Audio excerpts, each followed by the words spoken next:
ನಾವು ಈ ವಾರ ಇನ್ನೊಂದು ವಿಷಯವನ್ನ ಕಲ್ತ್ಕೊಂಡ್ರಿ. ಹುಟ್ಟಿದ ಪ್ರತಿ ಮನುಷ್ಯ ಎಲ್ಲಿಗೆ ಹೋಗ್ತಾನೆ ಅನ್ನುವಂತ ವಿಷಯವನ್ನ ಇವತ್ತು ನಾವು ಕಲ್ತ್ಕೊಂಡ್ರಿ. ಜಾಗ್ರತೆ ಕೇಳಿಸ್ಕೊಳ್ರಿ. ಹುಟ್ಟಿದ ಪ್ರತಿ ಮನುಷ್ಯ ಎಲ್ಲಿ ಹೋಗ್ತಾನೆ ಅನ್ನುವಂತ ವಿಷಯವನ್ನ ಇವತ್ತು ನಾವು ಧ್ಯಾನ ಮಾಡಿಕೊಳ್ಳಿಕ್ಕಿದೆ. ಸರಿ, ನಿಮಗೆ ಏನ್ ಅನಿಸ್ತದೆ? ಹುಟ್ಟಿದ ಮನುಷ್ಯ ಎಲ್ಲಿಗೆ ಹೋಗ್ತಾನೆ ಅಂತ ನಿಮಗೆ ಅನಿಸ್ತದೆ?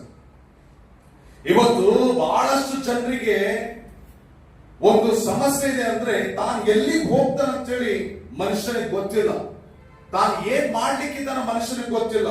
ತನ್ನ ಮುಂದೆ ಪ್ರೆಸೆಂಟ್ ಆಗಿ ಅಂದ್ರೆ ಆ ಮೂಮೆಂಟ್ ಏನ್ ಕಣ್ಮುಂದೆ ಕಾಣಿಸ್ತದೋ, ಏನ್ ಕಣ್ಮುಂದೆ ಇರ್ತದೋ ಅದನ್ನ ಮಾತ್ರ ಅವನು ನಂಬ್ತಾನೆ. ಅದುವೇ ನಿಜ, ಅದೇ ಸತ್ಯ ಅಂತೇಳಿ ಅವನು ಭ್ರಮೆಯಲ್ಲಿ ಜೀವಿಸ್ತಾ ಇದ್ದಾನೆ.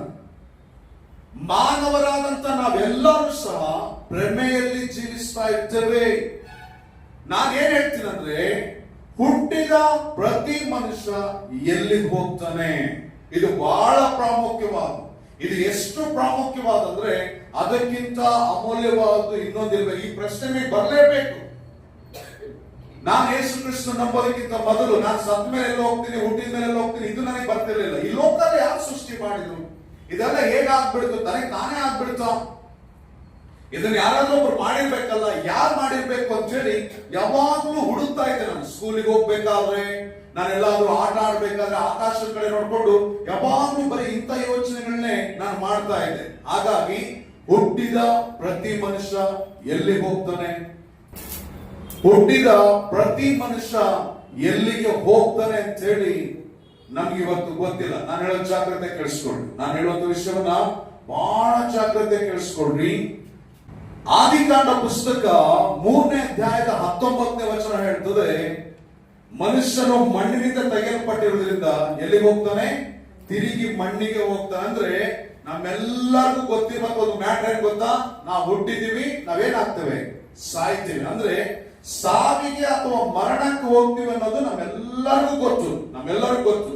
ಆದಿಕಾಂಡ ಪುಸ್ತಕ 3ನೇ ಅಧ್ಯಾಯದ 19ನೇ ವಚನ ಅಲ್ಲಿ ಹೇಳ್ತದೆ, ಮಾನವನಾದ ನೀನು ಮಣ್ಣಿನಿಂದ ತೆಗೆಯಲ್ಪಟ್ಟದ್ರಿಂದ ತಿರುಗಿ ನೀನು ಮಣ್ಣಿಗೆ ಹೋಗ್ತಿ ಎಂಬುದಾಗಿ ಬೈಬಲ್ ವಾಕ್ಯ ಮಾತಾಡ್ತದೆ. ನೋಡ್ರಿ, ಇದು ಎಲ್ಲರಿಗೂ ಗೊತ್ತಿರುವಂತ ವಿಷಯ,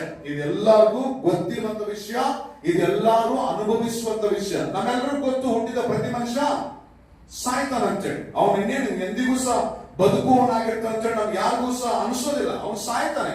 ಹುಟ್ಟಿದವನೊಂದಿನ ಸಾಯಲೇಬೇಕು ಅಂತೇಳಿ ಒಂದು ಮಾತಿದೆ. ನಾ ಹೇಳೋ ಜಾಗ್ರತೆ ಕೇಳಿಸ್ಕೊಳ್ಳಿ.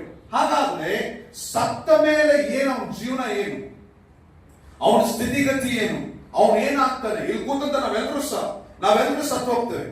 ನಾವು ಸತ್ತ ಮೇಲೆ ಎಲ್ಲಿ ಹೋಗ್ತೇವೆ, ನಾವು ಏನಾಗ್ತೇವೆ? ಇದು ಬಹಳ ಪ್ರಾಮುಖ್ಯವಾದದ್ದು. ನಾ ಹೇಳೋ ಜಾಗ್ರತೆ ಕೇಳಿಸ್ಕೊಳ್ರಿ. ಸಾಯುವಂತ ಸಮಯದಲ್ಲಿ ಈಗ ಮಗು ಹುಟ್ಟುತ್ತದಲ್ಲ, ಹುಟ್ಟಿದ ತಕ್ಷಣ ಅದು ಹತ್ಕೋಂತ ಹುಟ್ಟುತ್ತದೆ. ಸಾಯುವಂತ ಸಮಯದಲ್ಲಿ ಮನುಷ್ಯ ಎಷ್ಟು ಭಯಭ್ರಾಂತನಾಗಿರ್ತಾನಂದ್ರೆ, ಯಾಕಂದ್ರೆ ಮುಂದಿನ ಪ್ರಪಂಚ ಅವನಿಗೆ ಕಾಣಿಸ್ತಾ ಇರ್ತದೆ. ಮುಂದಿನ ಪ್ರಪಂಚ ಅವನಿಗೆ ಕಾಣಿಸಲ್ಪಡ್ತಾ ಇರ್ತದೆ. ಯಾರೋ ಬರ್ತಾ ಇದ್ದಾರೆ ನೋಡ್ರಿ. ಈ ಸತ್ತು ಹೋಗುವಂತ ಜನರು ಇನ್ನೇನು ಸಾಯ್ತಾ ಇದ್ದಾರೆ ಅಂತ ಹೇಳುವಾಗ ಅವ್ರು ಬಹುತೇಕರು ಒಂದು ವಿಷಯ ಮಾತಾಡ್ತಾರೆ. ನಮ್ಮ ದೇಶದಲ್ಲಿ ಒಂದು ವಿಷಯ ಮಾತಾಡ್ತಾರೆ, ಯಾರು ನನ್ನ ಕರ್ಕೊಂಡು ಹೋಗಿ ಬರ್ತಾ ಇದ್ದಾರೆ, ಯಾರು ನನ್ನ ಕರೀತಾ ಇದ್ದಾರಂತೆ. ಅಂದ್ರೆ ಆ ಸಮಯದಲ್ಲಿ ಅವ್ರಿಗೆ ಆದಂತ ಭಯ ನೋಡ್ರಿ. ವಯಸ್ಸಾದಂತವ್ರು, ನೀವು ಬಹಳಷ್ಟು ಜನ ನೋಡಿ, ನೀವು ಅವ್ರ ಸಾವಿಗೆ ಸಮೀಪ ಆಗ್ತಾ ಇದ್ದಾಗ ಭಯ ಹೆಚ್ಚಾಗ್ತಾ ಹೋಗ್ತದೆ. ಅವ್ರಿಗೆ ವಯಸ್ಸಾಗ್ತಾ ಭಯ ಹೆಚ್ಚಾಗ್ತಾ ಹೋಗ್ತದೆ. ಯಾಕಂದ್ರೆ ಅದರ ನಂತರದಲ್ಲಿ ರಿಯಲ್ ಪಿಕ್ಚರ್ ಸ್ಟಾರ್ಟ್ ಆಗೋದು. ಆದ್ರೆ ಆ ಪಿಕ್ಚರ್ ಇವತ್ತು ಯಾರಿಗೂ ಗೊತ್ತಿಲ್ಲ. ಬಹಳಷ್ಟು ಜನ ಇನ್ನೊಂದು ವಂಚನೆ ಒಳಗಾಗ್ಬಿಟ್ಟಿದ್ದಾರೆ. ಏನ್ ವಂಚನೆ ಒಳಗಾಗಿದ್ದಾರಪ್ಪ ಅಂದ್ರೆ, ಸತ್ತ ಮೇಲೆ ಮನುಷ್ಯ ಏನಾಗ್ತಾನೆ? ಸತ್ತು ಅವನು ಹೂಣಲ್ಪಟ್ಟ ಮೇಲೆ ಏನಾಗ್ತಾನೆ ಅಂತ ಹೇಳಿ ಮತ್ತೊಂದು ಕತೆ ಕಟ್ಟಲ್ಪಟ್ಟದೆ. ಏನಪ್ಪ ಕತೆ ಅಂದ್ರೆ, ನಮ್ಮ ತಾತ ಅವರು ಸತ್ತು ಹೋದಾಗ ಒಂದು ತಿಥಿ ನಡೀತಾ ಇತ್ತು. ಆ ತಿಥಿ ದಿನ ನಾನು ಸಹ ಹೋಗಿದ್ದೆ. ನಮ್ಮ ಜನಾಂಗದೊಳಗೆ ಏನ್ ಮಾಡ್ತಾರೆ ಅಂದ್ರೆ, ತಿಥಿ ದಿನ ಗಂಡ ಸತ್ತು ಹೋದ್ರೆ ಹೆಂಡತಿನ ಒಂದು ರೂಮಲ್ಲಿ ಕೂರಿಸ್ತಾರೆ. ವಿಧವೆಯಾದಂತ ಹೆಂಡತಿನ ಒಂದು ರೂಮಲ್ಲಿ ಕೂರಿಸಿ ಒಂದು ಸೊಳ್ಳೆ ಪರದೆ ಕಟ್ತಾರೆ. ಏನ್ ಕಟ್ತಾರೆ? ಸೊಳ್ಳೆ ಪರದೆ ಕಟ್ಟಿ ಅಲ್ಲೆಲ್ಲ ಬೂದಿಯನ್ನ ಸಾರ್ತಾರೆ. ಏನನ್ನ? ಬೂದಿಯನ್ನೆಲ್ಲ ಹಾಕ್ತಾರೆ. ಬೂದಿ ಹಾಕಿ ಅವ್ರು ಏನ್ ಮಾಡ್ತಾರೆ ಅಂತ ಹೇಳಿದ್ರೆ, ಬೂದಿ ಎಲ್ಲ ಹಾಕಿ ರಾತ್ರಿ ಎಲ್ಲ ಅಮ್ಮನ ಹಾಗೆ ಕೂರಿಸ್ತಾರೆ. ಮತ್ತೆ ರಾತ್ರಿ ಎಲ್ಲ ಏನ್ ಮಾಡ್ತಾರಪ್ಪ ಅಂದ್ರೆ ಭಜನೆ ಮಾಡ್ತಾರೆ. ರಾತ್ರಿ ಎಲ್ಲ ಭಜನೆ ಮಾಡ್ತಾರೆ. ಅವತ್ತು ಜಾಗರಣೆ ಅಂತ ಹೇಳ್ತಾರೆ. ನಾವು ಶಿವರಾತ್ರಿಗೆ ಜಾಗರಣೆ ಮಾಡ್ತೀವಲ್ಲ, ಆ ರೀತಿ ಜಾಗರಣೆ ಮಾಡ್ತಾರೆ. ಅವತ್ತು ರಾತ್ರಿ ಆ ಬೂದಿ ಮೇಲೆ ಯಾವ ಹೆಜ್ಜೆ ಮೂಡಿರ್ತದೋ ಅದಾಗಿ ಅವನು ಹುಟ್ಟಿರ್ತಾನೆ ಅಂತ ಅವ್ರು ನಂಬ್ತಾರೆ. ಇದು ನಮ್ಮೊಳಗಿದ್ದಂತ ನನ್ನ ಜನ, ನನ್ನ ಕುಲ ಅನ್ನುವಂತ ಹೇಳುವಂತ ಜನಾಂಗದೊಳಗೆ ಇದ್ದಂತ ನಂಬಿಕೆ. ಇದು ನನ್ನ ಜನರಲ್ಲಿ ಮಾತ್ರ ಅಲ್ಲ, ನಿಮ್ಮೆಲ್ಲರಲ್ಲೂ ಸಹ ಲೋಕದಲ್ಲಿರುವಂತ ಪ್ರತಿ ಮಾನವನು, ಅಂದ್ರೆ ಲೋಕದಲ್ಲ, ನಮ್ಮ ದೇಶದಲ್ಲಿ, ಎಕ್ಸ್ಪೆಷಲಿ ನಮ್ಮ ದೇಶದಲ್ಲಿ ಪುನರ್ಜನ್ಮ ಅನ್ನೋದು ನಮ್ಮ ದೇಶದಲ್ಲೇ ಇರೋದು. ನಮ್ಮ ದೇಶದಲ್ಲಿ ಏನಾಗ್ಬಿಡುತ್ತೆ, ಪುನರ್ಜನ್ಮ ಆಗ್ತಿ, ನೀನ್ ಮತ್ತೆ ಹುಟ್ಟು ಬರ್ತಿ. ಏನಾಗಿ ಹುಟ್ಟು ಬರ್ತಿ? ನೀನ್ ನಾಯಿಯಾಗಿ ಹುಟ್ಟು ಬರ್ತಿ, ನೀನ್ ನರಿಯಾಗಿ ಹುಟ್ಟು ಬರ್ತಿ, ನೀನ್ ಹಂದಿಯಾಗಿ ಹುಟ್ಟು ಬರ್ತಿ. ನೀನ್ ಒಳ್ಳೆಯವನಾಗಿ ಬದುಕಿದ್ರೆ, ನೀನ್ ಮೇಲ್ಜಾತಿಯವನಾಗಿದ್ರೆ ನೀನು ಮುಂದಿನ ಜನ್ಮದಲ್ಲಿ ಶ್ರೀಮಂತನಾಗಿ ಹುಡ್ತಿ. ನೀನು ಒಂದು ವೇಳೆ ಈ ಜನ್ಮದಲ್ಲಿ ಪಾಪಿಸ್ತನು ಭ್ರಷ್ಟನಾಗಿ ಹುಟ್ಟಿದ್ದೆ ಅಂದ್ರೆ ನೀನ್ ನರಿಯಾಗಿ, ಹಂದಿಯಾಗಿ, ನಾಯಿಯಾಗಿ, ಕನಿಷ್ಠವಾದಂತ ಪ್ರಾಣಿಯಾಗಿ ಹುಡ್ತಿ ಅಂತೇಳಿ ನಮ್ಮ ದೇಶದಲ್ಲಿ ನಂಬಿಕೆ ಇದೆ. ಈಗ ಏನ್ ಮಾಡ್ತಾರೆ ಅಂದ್ರೆ, ಕೇಳಿಸ್ಕೊಡಿ, ಜಾಗ್ರತೆ ಕೇಳಿಸ್ಕೊಡಿ, ಇದು ಮಾತ್ರ ಸಾಲದಲ್ಲ, ಇದು ಬರೀ ಇಷ್ಟಕ್ಕೆ ಅಲ್ಲ, ಇನ್ನೂ ಒಂದು ನಂಬ್ತಾರೆ. ಏನಂತೇಳಿ, ಸತ್ತ ಮೇಲೆ ದೆವ್ವ ಆಗಿ ಬರ್ತಾರಂತೆ, ಸತ್ತ ಮೇಲೆ ದೆವ್ವ ಆಗಿ ಬರ್ತಾರಂತೆ. ಇದು ದೊಡ್ಡ ನಂಬಿಕೆ ಇದೆ ನಮ್ಮೊಳಗೆ. ನಾ ಹೇಳೋದು ಕೇಳಿಸ್ಕೊಡ್ರಿ, ನಾ ಹೇಳೋದು ಜಾಗ್ರತೆ ಕೇಳಿಸ್ಕೊಡ್ರಿ. ಒಂದು ಸಾರಿ ಒಬ್ಬನು ಈ ಮೂಗಿಂದ ತನ್ನ ಉಸಿರನ್ನ ಕಳ್ಕೊಂಡ ಅಂದ್ರೆ, ಒಂದು ಸಾರಿ ಒಬ್ಬ ವ್ಯಕ್ತಿ ತನ್ನ ಹೃದಯದಿಂದ ಅವನು ತನ್ನ ಪ್ರಾಣವನ್ನ ಕಳ್ಕೊಂಡ ಅಂದ್ರೆ, ಅವನು ತಿರುಗಿ ಈ ಲೋಕದ ಕಡೆ ಬರ್ಲಿಕ್ಕೆ ಸಾಧ್ಯನೇ ಇಲ್ಲ. ಇದು ಸಾಧ್ಯನೇ ಇಲ್ಲ. ಮನುಷ್ಯ ಸಾವಿರ ವಿಷಯ ಹೇಳ್ಬೋದು, ಅವನು ಬರ್ಲಿಕ್ಕೆ ಸಾಧ್ಯನೇ ಇಲ್ಲ. ಅವನು ಪ್ರಾಣಿಯಾಗಿ ಬರ್ಲಿಕ್ಕೆ ಸಾಧ್ಯ ಇಲ್ಲ, ನರಿಯಾಗಿ ಬರ್ಲಿಕ್ಕೂ ಸಾಧ್ಯ ಇಲ್ಲ, ಏನು ಸಾಧ್ಯ ಇಲ್ಲ. ಅವನು ದೆವ್ವವಾಗಿ ಬರ್ಲಿಕ್ಕೆ ಸಾಧ್ಯ ಇಲ್ಲ. ನೀವ್ ಹೇಳ್ಬೋದು, ಪಾಸ್ಟರ್ ಅದ್ಯಾಕೆ ಸಾಧ್ಯ ಇಲ್ಲ ಅಂತ ಹೇಳಿ. ಒಂದು ವೇಳೆ ಸಾಧ್ಯ ಆಗಿದ್ರೆ ಇವತ್ತು ಪ್ರಪಂಚ ಪೂರ್ತಿ ಒಂದ್ ಕೆಲಸಕ್ಕೆ ಕೈ ಹಾಕಿದೆ. ಏನ್ ಕೆಲಸಕ್ಕೆ ಕೈ ಹಾಕಿದೆ ಗೊತ್ತಾ? ಪ್ರಾಣಿಗಳೆಲ್ಲ ನಾಶ ಆಗ್ತಾ ಇದ್ದಾವೆ. ಹಿಂದೆ ನಾನು ಹುಟ್ಟುವಾಗ ಬೇಟೆಯಾಡುವಂತ ನಿಯಮ ಇತ್ತು. ಅವಾಗ ಏನಿತ್ತು? ಬೇಟೆಯಾಡುವಂತ ನಿಯಮ ಇತ್ತು. ಇವಾಗ ಬೇಟೆ ಆಡುವಂತದ್ದಿಲ್ಲ. ಈಗ ಬೇಟೆ ಆಡಿದ್ರೆ ಕಾನೂನಿಗೆ ವಿರುದ್ಧವಾದ್ದು. ಬೇಟೆ ಆಡಿದ್ರೆ ಕಾನೂನಿಗೆ ವಿರುದ್ಧವಾದ್ದು. ಅವನ್ನ ಏನ್ ಮಾಡ್ತಾರೆ ಅಂತ ಹೇಳಿದ್ರೆ, ಪ್ರಾಣಿ ಕೊಂದ ಶಿಕ್ಷಾಪರಾಧದ ಅಡಿಯಲ್ಲಿ ಅವನೇನ್ ಮಾಡ್ತಾರೆ, ಜೈಲಿಗೆ ಹಾಕ್ತಾರೆ, ಶಿಕ್ಷೆ ಮಾಡ್ತಾರೆ. ಈಗ ಒಂದು ವೇಳೆ ಪ್ರಾಣಿಗಳಾಗಿ ಹುಟ್ಟೋದಾಗಿದ್ರೆ ಪ್ರಾಣಿಗಳನ್ನ ಸಂರಕ್ಷಿಸಬೇಕು, ಬಿಡ್ಬೇಕಾಗ್ತದೆ. ಇನ್ನೂ ಜಾಸ್ತಿ ಆಗ್ತಾವಲ್ಲ, ಮನುಷ್ಯ ದಿನ ಜಾಸ್ತಿ ಆಗ್ತಾರೆ, ದಿನ ಜಾಸ್ತಿ ಸಾಯ್ತಾರೆ, ಮತ್ತೆ ಜಾಸ್ತಿ ಆಗ್ಬೇಕಲ್ಲ ಪ್ರಾಣಿಗಳು. ನಾನು ಹೇಳೋ ವಿಷಯ ನಿಮ್ಗೆ ಅರ್ಥ ಆಗಲ್ಲ. ಹೌದೋ ಇಲ್ವೋ? ಸತ್ವವನ್ನು ಪ್ರಾಣಿನೇ ಆಗ್ಬೇಕಾಗಿದ್ರೆ ಪ್ರಾಣಿಗಳು ಹೆಚ್ಚಾಗ್ಬೇಕಾಗಿತ್ತು. ನಾವು ಚಿಕ್ಕ ವಯಸ್ಸಲ್ಲಿದ್ದಾಗ, ಕೇಳಿಸ್ಕೊಳ್ಳಿ, ಜಾಗ್ರತೆ ಕೇಳಿಸ್ಕೊಂಡು, ನಾವು ಚಿಕ್ಕ ವಯಸ್ಸಲ್ಲಿದ್ದಾಗ ನಾಟಿ ಕೋಳಿ ತಿಂತಾ ಇದ್ವಿ ನಾವು. ಇವಾಗ ಯಾವ ಕೋಳಿ ತಿಂತಾ ಇದ್ದೀರಿ ನೀವು? ಚಿಕನ್ ತಿಂತಾ ಇದ್ವಿ ನಾವು, ಬಾಯ್ಲರ್ ಕೋಳಿ ತಿಂತ. ಯಾಕೆ? ಮನುಷ್ಯರಿಗೆ ಕೋಳಿ ಸಾಲ್ತಾ ಇಲ್ಲ, ಮಾಂಸ ಸಾಲ್ತಾ ಇಲ್ಲ ಅಂತೇಳಿ ಮನುಷ್ಯ ತಾನಾಗೆ ಒಂದು ಕೋಳಿಯನ್ನ ಸೃಷ್ಟಿ ಮಾಡ್ದ. ಅದೇನದು? 45 ದಿನದಲ್ಲೇ ಬಂದು ನಾವು ತಿಂದು ದಪ್ಪ ಬುರ್ರು ಬುಸ್ ಅಂತ ಆಗ್ಬಿಡ್ಬೇಕನ್ನುವಂತ ಕೋಳಿಗಳನ್ನ ತಂದಿಟ್ಟ. ಯಾಕೆ ಅವನು ಹಾಗೆ ಮಾಡ್ದ ಅಂದ್ರೆ, ಅವನು ಒಂದು ವೇಳೆ, ಕೇಳಿಸ್ಕೊಳ್ಳಿ, ಜಾಗ್ರತೆ ಕೇಳಿಸ್ಕೊಳ್ಳಿ, ನಮ್ಮ ದೇಶದವರು ಅದನ್ನ ಕಂಡುಹಿಡಿದಿದ್ದು, ಬೇರೆ ದೇಶದವರು. ನಮ್ಮ ದೇಶದವ್ರು ಕಂಡುಹಿಡಿದ ಗೊತ್ತಾ? ಬರೀ ಪ್ರಾಣಿಗಳಾಗ್ತಾರೆ, ಸತ್ತವ್ರು ಇದಾಗ್ತಾರೆ, ಸತ್ತವ್ರು ಅದಾಗ್ತಾರೆ. ಇದನ್ನು ಮಾತ್ರ ಏನ್ ಮಾಡ್ತಾರೆ? ಇದನ್ನ ಕಂಡುಹಿಡಿತಾರೆ. ಬೇರೆ ದೇಶದಲ್ಲಿ ಮನುಷ್ಯ ಹೇಗೆ ಉದ್ಧಾರ ಆಗ್ತಾನೆ, ಮನುಷ್ಯ ಹೇಗೆ ಇದು ಮಾಡ್ತಾನೆ, ಅದನ್ನ ಕಂಡುಹಿಡಿತಾರೆ. ನಾನು ಹೇಳೋದು ವಿಷಯ ಅರ್ಥ ಮಾಡ್ಕೊಳ್ರಿ. ನಾವು ತಿಂತಾ ಇದ್ವಲ್ಲ ಇವತ್ತು ಊಟ, ಇದ್ಯಾವುದು ದೇವರು ಸೃಷ್ಟಿ ಮಾಡಿದ್ದಲ್ಲ, ಮನುಷ್ಯ ಸೃಷ್ಟಿ ಮಾಡಿದ್ದು. ಅಂದ್ರೆ ಮನುಷ್ಯನು ಅದನ್ನ ಕ್ರಾಸ್ ಬ್ರೀಡ್ ಮಾಡಿ ತರಕಾರಿಗಳಾಗಿರ್ಬಹುದು, ಹಣ್ಣುಗಳಾಗಿರ್ಬಹುದು, ಹಂಪಲುಗಳಾಗಿರ್ಬಹುದು, ಕಾಳುಗಳಾಗಿರ್ಬಹುದು, ಕಾಯಿಗಳಾಗಿರ್ಬಹುದು, ನೀವು ತಿನ್ನುವಂತ ಹಾಲು ಮೊಸರು ಸಹ ದೇವರು ನಿಯಮಿತವಾದಂತ ಹಾಲು ಮೊಸರಲ್ಲ ಗೊತ್ತಾ? ಜನ ಜಾಸ್ತಿ ಆಗ್ತಾ ಇದ್ದಾರೆ, ಅವರಿಗೆ ಇದೆಲ್ಲ ಚಿನ್ನಕ್ ಬೇಕು ಅಂತ ಹೇಳಿ ಜನ ಇನ್ನೂ ಜಾಸ್ತಿ ಆಗ್ತಾ ಇದ್ದಾರೆ ಅಂತ ಹೇಳಿ ಜಾಸ್ತಿ ಹುಟ್ಟುವಂತದ್ದು ಹೈಬ್ರಿಡ್ ಅಂತ ಇಟ್ಬಿಟ್ರು. ಹೈಬ್ರಿಡ್ ಟೇಸ್ಟ್ ಚೆನ್ನಾಗಿದೆ, ಬೇಗನೆ ಬರ್ತದೆ, ದಪ್ಪ ಕಾಣಿಸ್ತದೆ ಅಂತೇಳಿ ತಂದಿಟ್ಬಿಟ್ರು. ನನ್ನ ಪ್ರಶ್ನೆ ಯಾಕೆ ಗೊತ್ತಾ? ನಾನು ಯಾಕೆ ವಿವರಿಸ್ತಾ ಇದ್ದೆ ಅಂದ್ರೆ, ಸತ್ತು ಹೋದವನು ಪ್ರಾಣಿಯಾಗಿ ಹುಟ್ಟೋದಾಗಿದ್ರೆ ಇದೆಲ್ಲ ಯಾಕೆ ಮಾಡ್ಬೇಕಾಗಿತ್ತು? ಪ್ರಾಣಿಗಳು ಇನ್ನೂ ಹೆಚ್ಚಾಗ್ಬೇಕಾಗಿತ್ತಲ್ಲ. ಸಿಂಹಗಳು ನಮ್ಮ ದೇಶದೊಳಗೆ ಸಾಯ್ತಾ ಇದಾವೆ ಅಂತ ಹೇಳಿ, ಸಿಂಹಗಳು ಸಾಯ್ತಾ ಇದ್ದಾವೆ, ಹುಲಿಗಳು ಸಾಯ್ತಾ ಇದ್ದಾವೆ, ಕಾಯ್ತಾ ಇದ್ದಾರೆ. ಆಫ್ರಿಕಾ ದೇಶಕ್ಕೆ ಹೋಗಿ ನೋಡ್ರಿ, ಆಫ್ರಿಕಾ ದೇಶದೊಳಗೆ ನಾವತ್ತು ಗೆಂಡ ಮೃಗ ಅಂತ ಹೇಳ್ತೀವಲ್ಲ, ಗೆಂಡ ಮೃಗ ಅನ್ನುವಂಥದ್ದು ಒಂದೇ ಒಂದು ತಳಿ ಇದೆ, ಆ ಒಂದೇ ಒಂದು ಪ್ರಾಣಿ ಇದೆ. ಅದು ಒಂದು ಸತ್ತು ಹೋದ್ರೆ ಅದರ ಜನ್ಮ ಅಂದ್ರೆ ಹಿಂದಿಂದ ಎಷ್ಟೆಲ್ಲ ಪ್ರಾಣಿ ಇದ್ದು ಆ ಪ್ರಾಣಿಯ ತಳಿ ಅಲ್ಲಿ ಮುಗಿದೋಯ್ತು, ಅಂತ್ಯ ಆಯ್ತು. ಅದನ್ನ ಕಾಪಾಡೋದಕ್ಕೋಸ್ಕರ ಆಫ್ರಿಕಾ ದೇಶದೊಳಗೆ AK-47 ಗನ್ ಇಟ್ಕೊಂಡು ಕಾಪಾಡ್ತಾ ಇದ್ದಾರೆ. ಯಾಕೆ? ಸತ್ತವನು ಪ್ರಾಣಿ ಆಗೋದಾಗಿದ್ರೆ ಅದನ್ನ ಯಾಕೆ ಕಾಪಾಡಬೇಕು? ನಾ ಹೇಳೋ ಜಾಗ್ರತೆ ಕೇಳಿಸ್ಕೊಳ್ರಿ. ಇದು ಒಂದು ದೊಡ್ಡ ವಂಚನೆ, ಸ್ಕ್ಯಾಮ್ ಒಳಗೆ ದೊಡ್ಡ ಸ್ಕ್ಯಾಮ್ ಇದು. ಮನುಷ್ಯ ಸತ್ತೋದವನು ಮತ್ತೆ ಹುಟ್ಟಿ ಬರ್ತಾನೆ ಅಂತೇಳಿ. ಇದೆಲ್ಲ ನಮ್ಗೆ ಏನ್ ನಡೆಸ್ತಂದ್ರೆ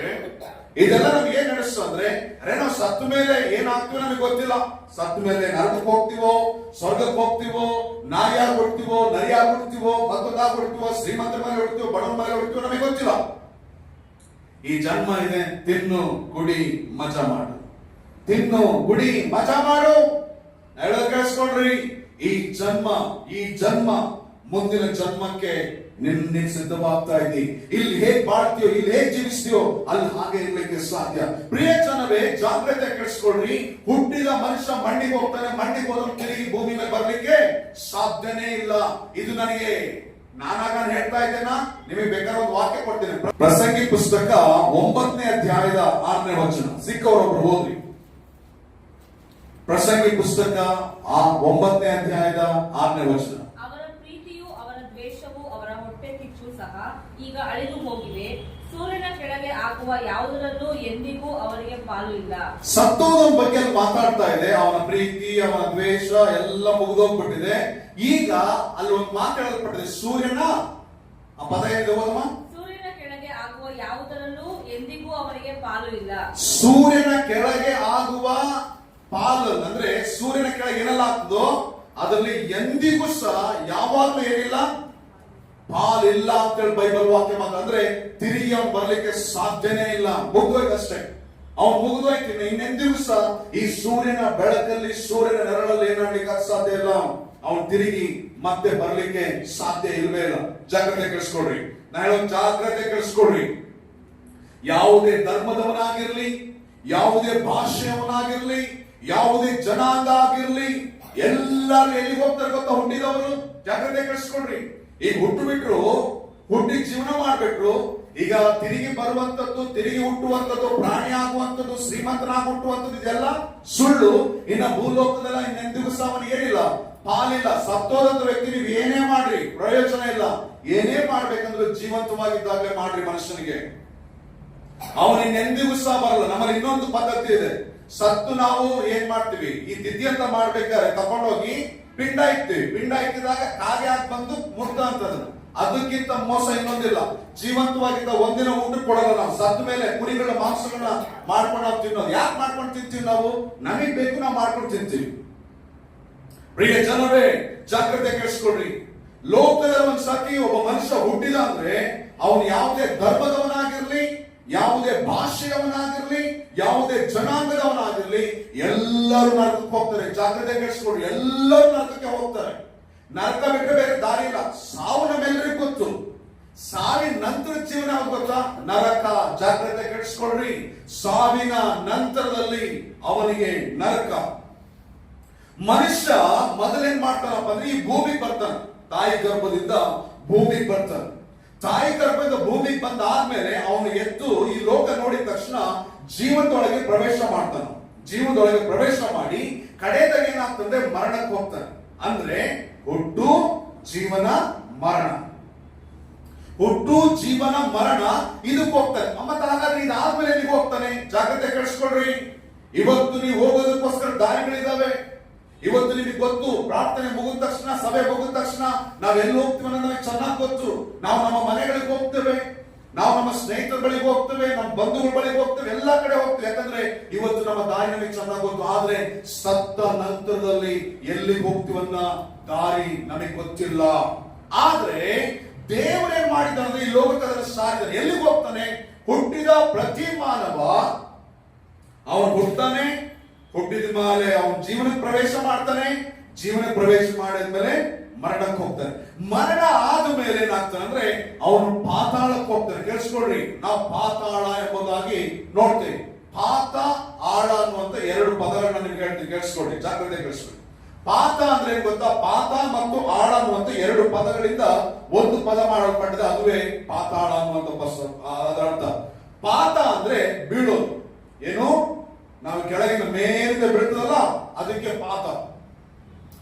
ಆಳ ಅಂದ್ರೆ ಬಹಳ ಕೆಳಗೆ ಬೀಳುವಂಥದ್ದು. ಮೇಲಿಂದ ಬಹಳ ಕೆಳಗೆ ಬೀಳೋದಕ್ಕೆ ಪಾತಾಳ ಎಂಬುದಾಗಿ ಹೇಳ್ತೀವಿ. ಹಾಗಾದ್ರೆ ಸತ್ತ ಪ್ರತಿ ಮಾನವ ಎಲ್ಲಿ ಹೋಗ್ತಾನೆ? ಎಲ್ಲಿ ಹೋಗ್ತಾನ್ರಿ? ಎಲ್ಲಿಗೆ ಹೋಗ್ತಾನ್ರಿ? ಪಾತಾಳಕ್ಕೆ ಹೋಗ್ತಾನೆ. ನಾನು ಒಂದು ವಿಷಯ ಹೇಳಿದ್ರೆ ನೆನಪಿರ್ಲಿ ನಿಮಗೆ. ಹುಟ್ಟಿದ ಪ್ರತಿ ಮನುಷ್ಯ, ಅವನು ಯಾವುದೇ ಧರ್ಮದವನಾಗಿರ್ಲಿ, ಅವನು ಯಾವುದೇ ಜಾತಿಯವನಾಗಿರ್ಲಿ, ಅವನು ಯಾವುದೇ ಜನಾಂಗದವನಾಗಿರ್ಲಿ, ಯಾವುದೇ ಭಾಷೆಯವನಾಗಿರ್ಲಿ, ಯಾರೇ ಆಗಿರ್ಲಿ, ಹುಟ್ಟಿದ ಪ್ರತಿಯೊಬ್ಬರು ನರಕಕ್ಕೆ ಹೋಗ್ತಾರೆ. ಇದನ್ನ ಯಾರಾದ್ರೂ ಹೇಳ್ತಾರೆ ನಮ್ಗೆ?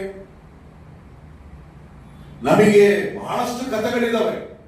ನಮಗೆ ಏನಾಗ್ಬಿಟ್ಟಿದೆ ಅಂದ್ರೆ, ದೇವರ ನಿಜತ್ವವನ್ನ ನಾವು ಅರ್ಥ ಮಾಡಿಕೊಳ್ಳದ ರೀತಿಯಲ್ಲಿ ಸೈತಾನನು ಬಹಳಷ್ಟು ಅಡ್ಡ ಮಾರ್ಗಗಳನ್ನ ತಂದಿಟ್ಟು ಬಿಟ್ಟಿದ್ದಾನೆ. ನಾವು ದೇವರ ಸತ್ಯವನ್ನ ನಂಬಬಾರದು, ದೇವರ ಸತ್ಯವನ್ನ ತಿಳಿಬಾರದು, ದೇವರ ಸತ್ಯವನ್ನ ನಾವು ಗ್ರಹಿಸ್ಕೊಳ್ಬಾರ್ದು ಅಂತ ಹೇಳಿ ಅವನೇನ್ ಮಾಡ್ಬಿಟ್ಟಿದ್ದಾನೆ, ಈ ರೀತಿಯಾದ ಅಡ್ಡವಾದಂತ ವಿಷಯಗಳನ್ನ ತಂದು ನಮಗೆ ಇಟ್ಬಿಟ್ಟಿದ್ದಾನೆ. ಪಾತಾಳ ಆದ್ಮೇಲೆ ಜಾಗ್ರತೆ ಕಳಿಸ್ಕೊಡ್ರಿ, ಪಾತಾಳಕ್ಕೆ ನಾವು ಹೋಗಿ ಬಿದ್ದು ಆದ್ಮೇಲೆ ನಮಗೆ ಆ ಪಾತಾಳದಿಂದ ತೆಗೆದು ಇನ್ನೊಂದು ನ್ಯಾಯ ತೀರ್ಪು, ಜಡ್ಜ್ಮೆಂಟ್ ಇರ್ತದೆ ನಮಗೆ. ಅಲ್ಲಿ ದೇವರು ಪ್ರತಿಯೊಬ್ಬರಿಗೂ ಜಡ್ಜ್ ಮಾಡ್ತಾನೆ. ಪ್ರತಿಯೊಬ್ಬರಿಗೂ ನೀನ್ ಏನ್ ಮಾಡಿದೆ, ಹೇಗ್ ಜೀವಿಸಿದೆ, ಇವತ್ತು ನಾವು ಯಾರಿಗೂ ಲೆಕ್ಕ ಕೊಡೋಲ್ಲ, ಕಷ್ಟಪಡ್ತೀವಲ್ಲ, ನಾವು ಲೆಕ್ಕ ಕೊಡದೆ ಬದುಕಿದ ಕಾರಣಕ್ಕೆ ಅಲ್ಲಿ ನಾವು ಲೆಕ್ಕ ಕೊಡ್ಬೇಕು. ಇಲ್ಲಿ ಲೆಕ್ಕ ಕೊಟ್ರೆ ತಿಳ್ಕೊಳ್ಳೋಕೆ ಅವಕಾಶ ಇಲ್ಲ, ಅಲ್ಲಿ ಲೆಕ್ಕ ಕೊಡ್ಬೇಕಾದ್ರೆ ತಿಳ್ಕೊಳ್ಳೋ ಅವಶ್ಯಕತೆ ಇಲ್ಲ, ಅವಕಾಶನೇ ಇಲ್ಲ. ಇಲ್ಲಿ ಲೆಕ್ಕ ಕೊಟ್ರೆ ತಿದ್ದುಕೊಳ್ಳಿಕ್ಕೆ, ಇಲ್ಲಿ ಲೆಕ್ಕ ಕೊಟ್ರೆ ತಿದ್ದುಕೊಳ್ಳಿಕ್ಕೆ ಅವಕಾಶ ಇದೆ. ಅಲ್ಲಿ ಲೆಕ್ಕ ಕೊಡ್ಬೇಕಾದ್ರೆ ತಿದ್ದುಕೊಳ್ಳಿಕ್ಕೆ ಅವಕಾಶ ಇಲ್ಲ. ಫಸ್ಟ್ ಪಾತಾಳ, ಆಮೇಲೆ ನ್ಯಾಯ ತೀರ್ಪು, ಆಮೇಲೆ ನರಕ. ನರಕ ಅನ್ನೋದಕ್ಕಿಂತ ಬೆಂಕಿ ಗಂಧಕಗಳಿರುವಂತ ಕೆರೆ, ಅವುಗಳ ಬಗ್ಗೆ ನಿಮಗೆ ನಾನು ಮಾತಾಡ್ತೀನಿ, ಕೇಳಿಸ್ಕೊಡ್ರಿ, ಬಹಳ ಜಾಗ್ರತೆ ಕೇಳಿಸ್ಕೊಡ್ರಿ. ಈಗ ಬೆಂಕಿ ಗಂಧಕಗಳು ಉರಿಯುವಂತ ಕೆರೆ ಅಂತ ಹೇಳಿ ಬೈಬಲ್ ವಾಕ್ಯ ಮಾತಾಡ್ತದೆ ನಮಗೆ. ಹೌದು, ಸತ್ತಂತ ಪ್ರತಿಯೊಬ್ಬರು ಸತ್ತ ಮೇಲೆ ಅವನು ಒಂದು ಅಂದ್ರೆ ಯಾರೇ ಆಗಿರ್ಬೋದು ಅವನು ಎಲ್ಲಿಗೆ ಹೋಗ್ತಾನೆ? ನರಕಕ್ಕೆ ಹೋಗ್ತಾನೆ. ಯಾವುದೇ ಧರ್ಮ, ಕ್ರಿಶ್ಚಿಯನ್ ಆಗಿರ್ಲಿ, ಅವನೆಲ್ಲ ಹೋಗ್ತಾನೆ. ಎಲ್ಲಿ ಹೋಗ್ತಾನೆ? ಪಾಸ್ಟರ್ ಕ್ರಿಶ್ಚಿಯನ್ಸ್ ನರಕಕ್ಕೆ ಹೋಗ್ತಾರ? ಎಸ್, ನಿಜ, ಕ್ರಿಶ್ಚಿಯನ್ಸ್ ಹೋಗ್ತಾರೆ. ಅಂದ್ರೆ ಹುಟ್ಟಿದ ಪ್ರತಿ ಮನುಷ್ಯ ಎಲ್ಲಿಗೆ ದಾರಿ ಮಾಡ್ಕೊಂಡಿದ್ದಾನೆ? ನರಕಕ್ಕೆ ಗುರಿ ಇಟ್ಕೊಂಡು ಹೋಗ್ತಾ ಇದ್ದಾನೆ. ನಾನು ನರಕಕ್ಕೆ ಹೋಗ್ತೇನೆ ಅಂತ. ಈಗ ನಾ ಹೇಳಿದ ಜಾಗ್ರತೆ ಕೇಳಿಸ್ಕೊಳ್ಳಿ. ಆ ಬೆಂಕಿ ಕೆರೆ, ಆ ನರಕ ಹೇಗಿರ್ತದೆ ಅನ್ಸುತ್ತೆ ನೋಡ್ತೀರಾ?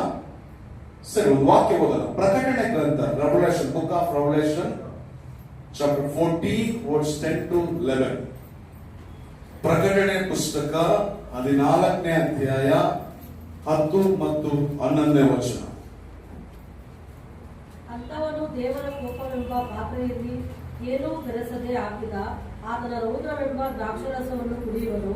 ಪರಿಶುದ್ಧ ದೂತರ ಮುಂದೆಯೂ ಕುರಿಮರಿಯಾದಾತನ ಮುಂದೆಯೂ ಬೆಂಕಿಯಿಂದ ಮತ್ತು ಗಂಧಕದಿಂದ ಯಾತನೆ ಪಡುವನು. ಅವನ ಯಾತನೆಯ ಹೊಗೆಯು ಯುಗಾಂತರಗಳಲ್ಲಿ ಏರುತ್ತಿರುವುದು.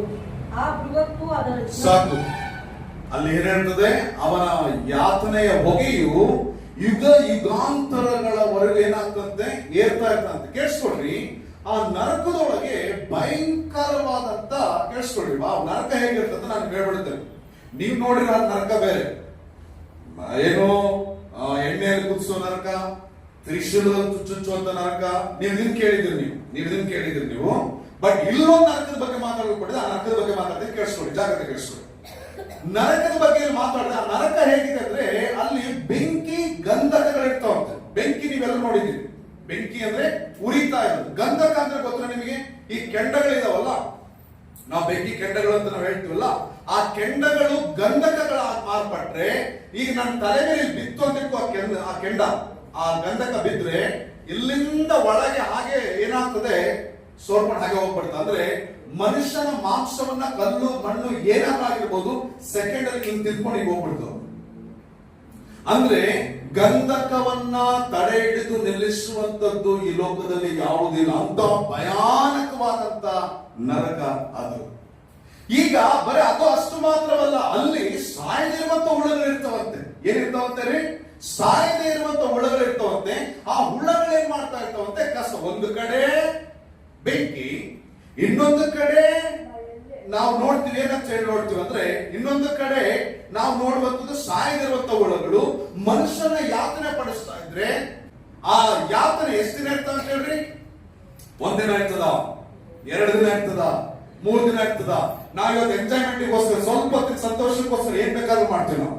ಸ್ವಲ್ಪ ಹೊತ್ತಿನ ಸಂತೋಷಕ್ಕೋಸ್ಕರ ಏನ್ ಬೇಕಾದ್ರೂ ಮಾಡ್ತೀವಿ. ಆದ್ರೆ ಆ ಸ್ವಲ್ಪ ಹೊತ್ತಿನ ಸಂತೋಷಕ್ಕಾಗಿ ಮಾಡಿದ ಕಾರ್ಯಕ್ಕೆ ನಾವು ಯುಗ ಯುಗಾಂತರಗಳವರೆಗೂ ಯಾತನೆ ಪಡಬೇಕು. ಆ ನೋವು, ಆ ಸಂಕಟ ಎಷ್ಟು ದಿನ ಅಂತ ಬೈಬಲ್ ವಾಕ್ಯ ಮಾತಾಡೋದು ಗೊತ್ತಾ? ಯುಗ ಯುಗಾಂತರಗಳು. ಯುಗ ಅಂದ್ರೆ ಗೊತ್ತಾ ನಿಮಗೆ? ಒಂದು ಯುಗ ಅಂದ್ರೆ ಎಷ್ಟು ಗೊತ್ತಾ ನಿಮಗೆ? ಒಂದು ಯುಗ ಅಂದ್ರೆ ಎಷ್ಟು ಗೊತ್ತಾ ನಿಮಗೆ? ಒಂದು ವರ್ಷ ಅಂದ್ರೆ ನಿಮಗೆ ಗೊತ್ತು, 365 ದಿನ ಅಂತ ಹೇಳಿ ನಿಮ್ಗೆಲ್ರಿಗೂ ಗೊತ್ತು, ನನಗೂ ಗೊತ್ತು, ನಿಮ್ಗೂ ಗೊತ್ತು. ಒಂದು ಯುಗ ಅಂದ್ರೆ ಎಷ್ಟು ಗೊತ್ತಾ? ಒಂದು ಯುಗ ಅಂದ್ರೆ 1000 ವರ್ಷ. ಯುಗ ಯುಗಾಂತರಗಳವರೆಗೆ ಅಂದ್ರೆ ಅದು ಎಲ್ಲಿ ಎಂಡ್ ಆಗ್ತದೆ ನೀವು ಹೇಳಕ್ಕಾಗಲ್ಲ. 1000 ವರ್ಷನ, 2000 ವರ್ಷನ, 3000 ವರ್ಷನ, 10,000 ವರ್ಷನ, 20,000 ವರ್ಷನ, 50,000 ವರ್ಷನ, 1,00,000 ವರ್ಷನ, 1,00,00,000 ವರ್ಷನ, ಗೊತ್ತಿಲ್ಲ. ಯುಗ ಯುಗಾಂತರಗಳವರೆಗೂ ಆ ಯಾತನೆಯ ಹೊಗೆ ಎತ್ತರ ಇರ್ತಂತೆ. ಅಂದ್ರೆ ಅಷ್ಟು ದಿನ ಆ ಸುಡ್ತಾ ಇರುವಂತ ಯಾತನೆಯ ಹೊಗೆ ಅಂದ್ರೆ ನಿಮಗೆ ಅರ್ಥ ಆಗ್ತದ? ನಿಮ್ಗೆ ಇವತ್ತು ಕಣ್ಣು ತೆರೆಯಲ್ಪಡ್ಬೇಕು, ಅದಕ್ಕೆ ಮಾತಾಡ್ತಾ ಇದ್ದೀನಿ ನಾನು. ನಿಮ್ಮ ಕಣ್ಣುಗಳು ತೆರೆಯಲ್ಪಡ್ಬೇಕು. ದೇವರಂದ್ರೆ ಭಯ ಬರ್ಬೇಕು ನಿಮಗೆ, ದೇವರಂದ್ರೆ ಭಕ್ತಿ ಬರ್ಬೇಕು ನಿಮಗೆ. ಯಾಕಂದ್ರೆ ದೇವರು ಅಂದ್ರೆ ಭಯ ಭಕ್ತಿ ಇಲ್ಲ ಅಂದ್ರೆ, ಭಯ ಭಕ್ತಿ ಇಲ್ದಿರುವಂತ ಜಾಗಕ್ಕೆ ನೀವು ಹೋಗ್ಬಿಡ್ತೀರಿ. ನೀವು ಭಯ ಭಕ್ತಿ ಇಲ್ದಿರುವ ಜಾಗಕ್ಕೆ ಹೋಗ್ಬಿಡ್ತೀರಿ ನೀವು. ಈಗ ನಾವು ಕಟ್ಟಿಗೆ ತಗೊಂಡೋಗಿ ಬೆಂಕಿಯಲ್ಲಿ ಹಾಕಿದ್ ಇಟ್ಕೊಡ್ರಿ, ಆ ಕಟ್ಟಿಗೆ ಸುಡ್ತಾ ಇದ್ರೆ ಅದು ಹೊಗೆ ಬರ್ತದೆ ಮೇಲೆ. ಕಟ್ಟಿಗೆ ಸುಡ್ತಾ ಇದ್ರೆ ಬರ್ತದೆ, ಹೊಗೆ ಬರ್ತದೆ. ಈಗ ನರಕದಲ್ಲಿ ಯುಗ ಯುಗಾಂತರಗಳವರೆಗೂ ಯಾತನೆಯ ಹೊಗೆ ಅಂದ್ರೆ ಅಲ್ಲಿ ಏನಾಗ್ತದೆ ಗೊತ್ತಾ? ಒಬ್ಬ ಮನುಷ್ಯ ಸುಡ್ತಾ ಇದ್ದಾನೆ, ಆ ಸುಟ್ಕೊಂಡು ಅವ್ನು ಕೂಗಾಡ್ತಾನೆ, ಚೀರಾಡ್ತಾ ಇದ್ದಾನೆ. ಆ ಯಾತನೆಯ ಹೊಗೆ ಯುಗ ಯುಗಾಂತರಗಳ ತನಕ ಅದು ಹಂಗೆ ಏರ್ತಾನೆ ಇರ್ತದೆ. ಅಷ್ಟು ಭಯಾನಕವಾದಂತ ನರಕ ಲೋಕದಲ್ಲಿ ಇದೆ. ಇದು ನಿಮಗೆ ಗೊತ್ತಿರಲಿ, ಇದು ನಿಮಗೆ ತಿಳಿದಿರಲಿ. ಪ್ರಿಯ ಜನವೇ, ನಾನು ಆಗಲೇ ಹೇಳಿದೆ, ಹುಟ್ಟಿದ ಪ್ರತಿ ಮನುಷ್ಯ ಎಲ್ಲ ಹೋಗ್ತಾನೆ, ನರಕಕ್ಕೆ ಹೋಗ್ತಾನೆ. ಆ ನರಕ ಎಷ್ಟು ಭಯಾನಕ ಗೊತ್ತಾ? ಅದಕ್ಕೆ ಸೈತಾನ್ ಏನ್ ಮಾಡ್ತಾನಪ್ಪ ಅಂದ್ರೆ, ಈ ನರಕದಿಂದ ನೀವೇನ್ ಭಯ ಪಡ್ಬೇಕಾದ ಅವಶ್ಯಕತೆ ಇಲ್ಲ ಅಂತೇಳಿ ಸಾಕಷ್ಟು ಸೈಡ್ ರೋಡ್ಗಳನ್ನ ನಮಗೆ ಇಟ್ಟಿದ್ದಾನೆ. ನಮಗೆ ಇಟ್ಟುಬಿಟ್ಟಿದ್ದಾರೆ. ಸಾಕಷ್ಟು ಅಡ್ಡದಾರಿಗಳನ್ನ, ಸಾಕಷ್ಟು ಅಡ್ಡ ಮಾರ್ಗಗಳನ್ನ ಇಟ್ಟುಬಿಟ್ಟಿದ್ದಾರೆ. ಈಗ ಒಂದು ಪ್ರಶ್ನೆ, ಯಾಕೆ ಮನುಷ್ಯ ನರಕಕ್ಕೆ ಹೋಗ್ತಾನೆ? ಈಗ ನಾನು ಎಲ್ಲರೂ ನರಕಕ್ಕೆ ಹೋಗ್ತಾ ಇದ್ದೀನಿ, ಯಾಕೆ ಹೋಗ್ತಾನೆ? ಏನ್ ಹುಚ್ಚ ಅವನಿಗೆ ನರಕಕ್ಕೆ ಹೋಗೋದಕ್ಕೋಸ್ಕರ? ಅಥವಾ ಏನಾದ್ರು ಮನುಷ್ಯನಿಗೆ ತಲೆ ಕೆಟ್ಟಿದ? ನಿಮ್ಮೊಳಗೆ ಯಾರು ಬಯಸ್ತೀರಿ ನರಕಕ್ಕೆ ಹೋಗ್ಬೇಕಂತೇಳಿ? ನಿಮ್ಮೊಳಗೆ ಯಾರು ಬಯಸ್ತೀರಿ ನರಕಕ್ಕೆ ಹೋಗ್ಬೇಕಂತೇಳಿ? ಇಲ್ಲಿ ನಾವು ಬಹಳ ಕೆಟ್ಟವರಾದ ಬದುಕೋಸ್ಕರ ಪ್ರಯತ್ನ ಪಡ್ತೀವಿ. ಆದ್ರೆ ಸತ್ತ ಮೇಲೆ ಮಾತ್ರ ನಮಗೆ ಸ್ವರ್ಗನೇ ಇರ್ಬೇಕಂತ ಬಯಸ್ತೀವಿ ನಾವು. ಇಲ್ಲಿ ಎಷ್ಟು ಸಾಧ್ಯ ಆಗ್ತೋ ಅಷ್ಟು ಕೆಟ್ಟವರಾಗಿ ಬದುಕ್ತೀವಿ ನಾವು. ಹೆಸರಾಳು ಮಾಡ್ಕೊಳ್ಬೇಕಾ? ಹೆಸರಾಳು ಮಾಡ್ಕೊಳ್ತೀವಿ. ಕುಟುಂಬದ ಹೆಸರಾಳು ಮಾಡ್ಬೇಕಾ? ಹೆಸರಾಳು ಮಾಡ್ತೀವಿ. ನಮ್ಮ ಆರೋಗ್ಯ ಹಾಳು ಮಾಡ್ಕೋಬೇಕಾ? ಹಾಳು ಮಾಡ್ಕೊಳ್ತೀವಿ. ನಮ್ಮ ಜೀವನ ಹಾಳು ಮಾಡ್ಕೊಳ್ಬೇಕಾ? ಮಾಡ್ಕೊಳ್ತೀವಿ. ನಾವ್ ಏನಾದ್ರೂ ಮಾಡ್ಬೇಕು, ಏನ್ ಬೇಕಾಗಿ ಈ ಲೋಕದೊಳಗೆ ಮಾಡಬಾರದ ಕಾರ್ಯಗಳನ್ನ ಮಾಡೋದು ನಾವು ಮುಂದಾಗ್ತೇವೆ. ಬಟ್ ಸತ್ತ ಮೇಲೆ ಮಾತ್ರ ಸ್ವರ್ಗ ಬೇಕು ಅಂತ ನಾವು ಮಾತಾಡ್ತೀವಿ. ಸ್ವರ್ಗ ಅಂದ್ರೆ ಪದಾರ್ಥ ಗೊತ್ತಾ ನಿಮಗೆ? ಬರ್ಕೊಳ್ರಿ. ಸುವರ್ಗ. ಸು ಅಂದ್ರೆ ಒಳ್ಳೆಯದು ಅಂತೇಳಿ, ವರ್ಗ ಅಂದ್ರೆ ಒಂದು ಗುಂಪು ಅಂತೇಳಿ. ಸ್ವರ್ಗ ಅಂದ್ರೆ ಒಳ್ಳೆ ಜನರು ಗುಂಪು ಅಂತೇಳಿ. ಅದು ಒಳ್ಳೆ ಜನರು ಗುಂಪಾದಾಗ ಇಲ್ಲವೇನಾಗಿರ್ಬೇಕು? ಒಳ್ಳೆಯವರಾಗಿರ್ಬೇಕಲ್ಲ. ಆ ಒಳ್ಳೆಯವರಾದನ್ನ ಪರಲೋಕ ಹೋಗ್ಲಿಕ್ಕೆ ಸಾಧ್ಯ. ನಾನು ಹೇಳೋದು ಬಹಳ ಜಾಗ್ರತೆ ಕೇಳಿಸ್ಕೊಡ್ರಿ, ಬಹಳ ಜಾಗ್ರತೆ ಕೇಳಿಸ್ಕೊಡ್ರಿ. ನಾನು ಹೇಳೋದ್ರ ಕಿವಿ ತೆರೆ ಕೇಳಿಸ್ಕೊಡ್ರಿ. ಯಾಕಪ್ಪ ಎಲ್ಲಾ ಮನುಷ್ಯರು ನರಕಕ್ಕೆ ಹೋಗ್ತಾರಂದ್ರೆ ಕೇಳಿಸ್ಕೊಡ್ರಿ. ನಾನು ಕೆಲವು ವಿಷಯಗಳು ಮಾತಾಡ್ತೀನಿ, ಕೇಳಿಸ್ಕೊಡ್ರಿ. ದೇವರು ಮನುಷ್ಯನನ್ನ ಈ ಲೋಕದಲ್ಲಿ ತನ್ನ ರೂಪದಲ್ಲಿ, ತನ್ನ ಸ್ವಭಾವದಲ್ಲಿ, ತನ್ನ ಚಿತ್ರದಲ್ಲಿ ದೇವರು ಸೃಷ್ಟಿ ಮಾಡಿದ. ಯಾರು ಸೃಷ್ಟಿ ಮಾಡಿದ್ರಿ? ನಮ್ಮನ್ನ ನಾಯಿ ಸೃಷ್ಟಿ ಮಾಡಿಲ್ಲ, ನಮ್ಮನ್ನ ನರಿ ಸೃಷ್ಟಿ ಮಾಡಿಲ್ಲ. ಈ ಲೋಕದ ಸೃಷ್ಟಿಕರ್ತನಾದ ದೇವರು ನಮ್ಮನ್ನ ಸೃಷ್ಟಿ ಮಾಡಿದ. ಅದಕ್ಕೆ ಇಡೀ ಲೋಕಕ್ಕೆ ಒಂದೇ ಸೂರ್ಯ, ಇಡೀ ಲೋಕಕ್ಕೆ ಒಂದೇ ಚಂದ್ರ, ಇಡೀ ಲೋಕಕ್ಕೆ ಒಂದೇ ಆಕಾಶ, ಇಡೀ ಲೋಕಕ್ಕೆ ಒಂದೇ ಗಾಳಿ, ಒಂದೇ ಬೆಳಕು. ನಾವು ಪಂಗಡ ಮಾಡ್ಕೊಂಡಿದ್ದೇವೆ. ಜಾಗ್ರತೆ ಕೇಳಿಸ್ಕೊಡ್ರಿ. ದೇವರು ಮನುಷ್ಯರನ್ನ ಈ ಲೋಕದಲ್ಲಿ ತನ್ನ ರೂಪದಲ್ಲಿ, ತನ್ನ ಸ್ವಭಾವದಲ್ಲಿ, ತನ್ನ ಚಿತ್ತದಲ್ಲಿ ಇರ್ಬೇಕಂತೇಳಿ ಸೃಷ್ಟಿ ಮಾಡ್ದ. ಆದ್ರೆ ಮಾನವನೇನ್ ಮಾಡ್ದಾರೆ ಹೇಳ್ರಿ. ಈಗ ನಾನು ಯಾಕೆ ಈ ವಿಷಯ ಮಾತಾಡ್ತಾ ಇದ್ದೀನಿ? ಯಾಕೆ ಮಾನವ ನರಕಕ್ಕೆ ಹೋಗ್ತಾನೆ ಅನ್ನೋದು ವಿಷಯ ಮಾತಾಡ್ತಾ ಇದ್ದೀನಿ. ಮಾನವನೇನ್ ಮಾಡ್ದ? ಸೈತಾನ್ ಸ್ವರ ಕೇಳಿಸ್ಕೊಂಡ, ಸೈತಾನ್ಗೆ ದಾಸನಾದ, ಸೈತಾನ್ನ ಸ್ವಭಾವಗಳನ್ನ ಒಳಗೆ ತುಂಬಿಕೊಂಡ, ಸೈತಾನ್ ನಿಯಮಗಳ, ಸೈತಾನ್ನ ಸಂಪ್ರದಾಯಗಳನ್ನ ಅನುಸರಿಸಿದ. ಏನ್ ಮಾಡ್ದ? ಸೈತಾನ ಸ್ವರ ಕೇಳ್ದ, ಸೈತಾನ್ಗೆ ದಾಸನಾದ, ಸೈತಾನ ಸ್ವಭಾವಗಳನ್ನು ತುಂಬಿಸಿಕೊಂಡ, ಸೈತಾನ ಆಚರಣೆ ಸಂಪ್ರದಾಯಗಳು ಮಾಡಕ್ ಸ್ಟಾರ್ಟ್ ಮಾಡ್ದ. ಅದಕ್ಕೆ ಅವನ ನರಕಕ್ಕೆ ಹೋಗ್ತಾನೆ. ದೇವರು ಕಳಿಸಲ್ಲ ಯಾರನ್ನು, ಅವನು ಆರಿಸ್ಕೊಂಡಿರೋ ದಾರಿ ಅದು, ಅವನು ಆರಿಸ್ಕೊಂಡಿರೋ ದಾರಿ ಅದು. ದೇವರು ಕಳಿಸಲ್ಲ. ದೇವರು ನಾ ಹೇಳೋದು ಕೇಳಿಸ್ಕೊಡ್ರಿ, ದೇವರು ಯಾರನ್ನೂ ಸಹ ನರಕಕ್ಕೆ ಹಾಕಲ್ಲ. ಆದ್ರೆ ಅವನು ಆರಿಸ್ಕೊಂಡಂತ ಮಾರ್ಗ ನನಗೆ ಹೇಳೋದು ಜಾಗ್ರತೆ ಕೇಳಿಸ್ಕೊಡ್ರಿ. ಯಾರು ನರಕಕ್ಕೆ ಹೋಗ್ತಾರೆ ಅಂದ್ರೆ ನಾನು ಹೇಳ್ತೀನಿ, ಈ ವಿಷಯ ಕೇಳಿಸ್ಕೊಡ್ರಿ. ಯಾರು ಯಾವಾಗ್ಲೂ ಸೈತಾನ ಸ್ವರ ಕೇಳಿಸ್ಕೊಳ್ತಾರೋ, ಯಾರು ಯಾವಾಗ್ಲೂ ಸೈತಾನ ದಾಸರಾಗಿರ್ತಾರೋ, ಯಾರು ಯಾವಾಗ್ಲೂ ಸೈತಾನ ಸ್ವಭಾವಗಳು, ಸೈತಾನ ಸ್ವಭಾವಗಳು ಹೇಗಿರ್ತಾವ ಗೊತ್ತಾ ನಿಮಗೆ? ಸೈತಾನ ಸ್ವಭಾವಗಳು ಪ್ರೀತಿ ಅಂತ ಬರ್ತದೆ, ಬಟ್ ಪ್ರೀತಿ ಒಳಗೆ ಕಾಮ ತಗೊಂಡು ಬರ್ತದೆ. ಸೈತಾನ ಸ್ವಭಾವದಲ್ಲಿ ಕರುಣೆ, ದಯ ಅಂತ ಬರ್ತದೆ, ಆದ್ರೆ ಅಲ್ಲಿ ಸ್ವಾರ್ಥ ನಿಲ್ಲಿಸ್ತದೆ. ಅಂದ್ರೆ ನಾ ಹೇಳೋ ಜಾಗ್ರತೆ ಕೇಳಿಸ್ಕೊಡ್ರಿ, ಸೈತಾನ ಸ್ವರ ಕೇಳೋನು ಸೈತಾನ್ಗೆ ದಾಸನಾದ. ಸೈತಾನ್ ದಾಸನ ಅಂದ್ರೆ ಏನ್ರಿ? ಅವನು ಸೈತಾನ ಹೇಳ್ದಂಗೆ ಕೇಳ್ತಾನೆ, ದೇವರ ಕೇಳಲ್ಲ.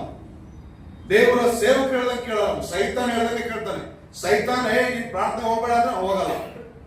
ಸೈತಾನ್ ನೀನು ದೇವರ ಸೇವಕರು ಮಾತು ಕೇಳಬೇಡ ಅಂದ್ರೆ ಕೇಳಲ್ಲ. ಯಾಕಂದ್ರೆ ಯಾರಿಗೆ ದಾಸನು? ಸೈತಾನ್ ದಾಸನು. ಮತ್ತೆ ಸೈತಾನ ಸ್ವಭಾವಗಳಿಂದ ತುಂಬಲ್ಪಟ್ಟವನು, ಸೈತಾನ ಆಚರಣೆಗಳನ್ನ, ಸೈತಾನನ ನಿಯಮಗಳನ್ನ, ಸೈತಾನ ಸಂಪ್ರದಾಯಗಳನ್ನ ಆಚರಣೆ ಮಾಡುವಂತವನು ನರಕಕ್ಕೆ ಹೋಗ್ತಾನೆ. ಇದು ದೇವರು ಮಾಡಿದ್ದಲ್ಲ, ಇದು ಮನುಷ್ಯ ತಾನಾಗೆ ಮಾಡ್ಕೊಂಡಿದ್ದು. ಯಾಕೆ ನರಕಕ್ಕೆ ಹೋಗ್ತಾನೆ? ಯಾಕೆ ಮನುಷ್ಯ ನರಕಕ್ಕೆ ಹೋಗ್ತಾನೆ? ಯಾಕೆ ನರಕಕ್ಕೆ ಹೋಗ್ತಾನೆ ಅಂದ್ರೆ ಇವೆಲ್ಲ ಮಾಡ್ತಾರೆ. ನೀವು ಚೆಕ್ ಮಾಡ್ಕೊಡ್ರಿ, ನೀವು ಸೈತಾನ ಸ್ವರ ಕೇಳಿಸ್ಕೊಳ್ತೀರಾ? ನೀವು ಸೈತಾನ್ ದಾಸರಾಗಿದ್ದೀರಾ? ಇಲ್ಲ ದೇವರಿಗೆ ದಾಸರಾಗಿದ್ದೀರಾ? ಇಲ್ಲ ನೀವು ನಿಮ್ಮ ಸ್ವಭಾವಗಳಲ್ಲಿ ದೇವರಿದ್ದಾನ, ನಿಮ್ಮ ಸ್ವಭಾವಗಳಲ್ಲಿ ಸೈತಾನ ಇದ್ದಾನ?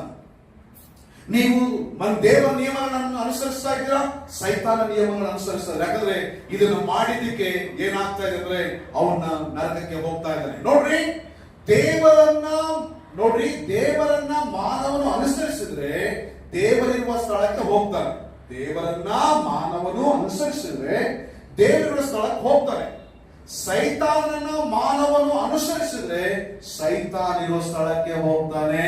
ಈಗ ನಾನು ನಿಮ್ಗೆ ಪ್ರಶ್ನೆ ಕೇಳ್ತೇನೆ. ಈಗ ನೀವು ಎಲ್ಲಿ ಹೋಗ್ತೀರಿ ಅನ್ನೋದು, ನೀವು ಯಾರನ್ನ ಹಿಂಬಾಲಿಸ್ತೀರಿ ಅನ್ನೋದು ಇಂಪಾರ್ಟೆಂಟ್ ಆಗ್ಬಿಡ್ತದೆ. ಈಗ ಫಾರ್ ಎಕ್ಸಾಂಪಲ್, ನಾನೀಗ ಸರ್ಜಾಪುರದಲ್ಲಿ ಮಾರ್ಕೆಟ್ ಬಸ್ ಹತ್ತಿದೆ ಅಂತ ಇಟ್ಕೊಳ್ರಿ. ನಾನು ಬಸ್ ಅಲ್ಲಿ ಕೂತ್ಕೊಳ್ತೀನಿ, ಅಲ್ಲಿ ಒಬ್ಬ ಡ್ರೈವರ್ ಇರ್ತಾನೆ. ಆ ಡ್ರೈವರ್ ನನ್ನ ಮಾರ್ಕೆಟ್ ತಗೊಂಡು ಹೋಗ್ತಾನೆ ಅಂತ ಇಟ್ಕೊಳ್ರಿ. ಆ ಡ್ರೈವರ್ ಹಿಂದೆ ನೀವು ನಿಂತ್ಕೊಂಡಿದ್ರೆ ಆ ಡ್ರೈವರ್ ನಿಮ್ಮನ್ನು ಮುಂದೆ ಕರ್ಕೊಂಡು ಹೋಗ್ತಾ ಇರ್ತಾನೆ.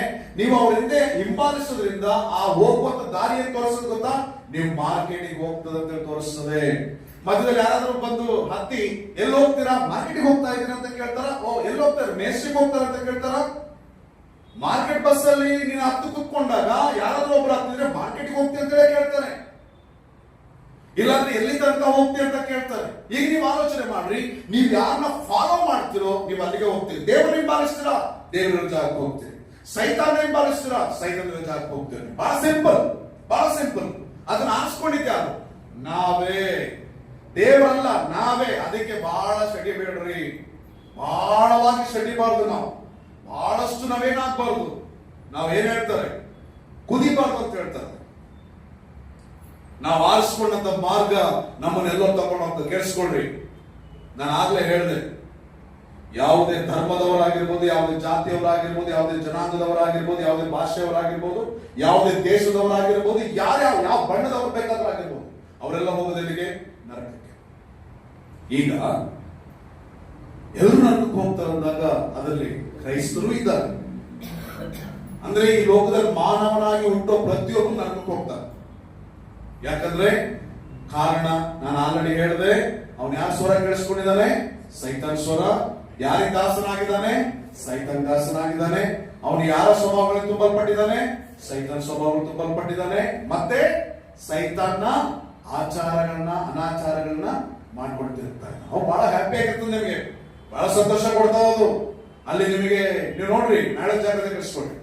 ಒಂದ್ 5 ನಿಮಿಷ ಕಣ್ಣು ಮುಚ್ಕೊಂಡು ಮಿದುಳು ಎಲ್ಲವನ್ನ ಕಂಟ್ರೋಲ್ ಇಟ್ಕೊಂಡು ಪ್ರಾರ್ಥನೆ ಮಾಡಕ್ ಬಹಳ ಕಷ್ಟ ಆಗ್ತದೆ. ಆದ್ರೆ ಬಾಯಿ ತೆರೆದು ನಾವು ಇನ್ನೊಬ್ಬರ ಬಗ್ಗೆ ಚಾಡಿ ಮಾತಾಡ್ಬೇಕಂದ್ರೆ ಗಂಟೆ ಮಾತಾಡ್ತೀವಿ. ನಾವು ಗಂಟೆ ಮಾತಾಡ್ತೀವಿ. 5 ನಿಮಿಷ ಕಣ್ಣು ಮುಚ್ಕೊಂಡು ನಮ್ಮ ಮಿದುಳನ್ನ ಕಂಟ್ರೋಲ್ ಮಾಡ್ಕೊಂಡು ನಮ್ಮ ಹೃದಯನ ದೇವರೊಟ್ಟಿಗೆ ಕನೆಕ್ಟ್ ಮಾಡಕ್ ನಮ್ಮ ಕೈಲಾಗಲ್ಲ. 5 ನಿಮಿಷ ಬೇಡ, 1 ನಿಮಿಷ ಆಗಲ್ಲ ನಮ್ಮ ಕೈಲಿ. ಆದ್ರೆ ಅದನ್ನೇ ಕಣ್ ತೆರೆದು ಇನ್ನೊಬ್ಬರ ಬಗ್ಗೆ ಮಾತಾಡ್ಬೇಕಂದ್ರೆ ಗಂಟೆ ಗಂಟೆ ಮಾತಾಡ್ತದೆ. ಯಾರ ಸ್ವಭಾವ ಅದು? ಯಾರ ಸ್ವಭಾವ ಅದು? ಯಾರ ಸ್ವಭಾವ? ದೇವರ ಸ್ವಭಾವ ಅನ್ನೋದು ದೇವರ ಸ್ವಭಾವ ಅಲ್ಲ, ಸೈತಾನನ ಸ್ವಭಾವ.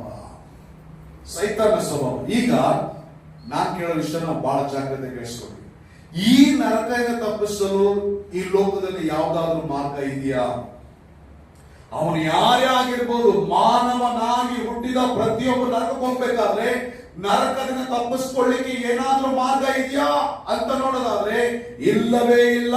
ನೀನ್ ಏನ್ ಬೇಕಾದ್ರೂ ಯೋಚಿಸು, ಏನ್ ಬೇಕಾದ್ರೂ ನೋಡು, ಏನ್ ಬೇಕಾದ್ರೂ ಮಾತಾಡು, ನೀನ್ ಏನ್ ಬೇಕಾದ್ರೂ ಮಾಡು, ಆದ್ರೆ ನರಕದಿಂದ ತಪ್ಪಿಸ್ಕೊಳ್ಳಿಕ್ಕೆ ಈ ಲೋಕದಲ್ಲಿ ಮಾರ್ಗ ಇಲ್ಲ ಅಂದ್ರೆ ಇಲ್ಲ.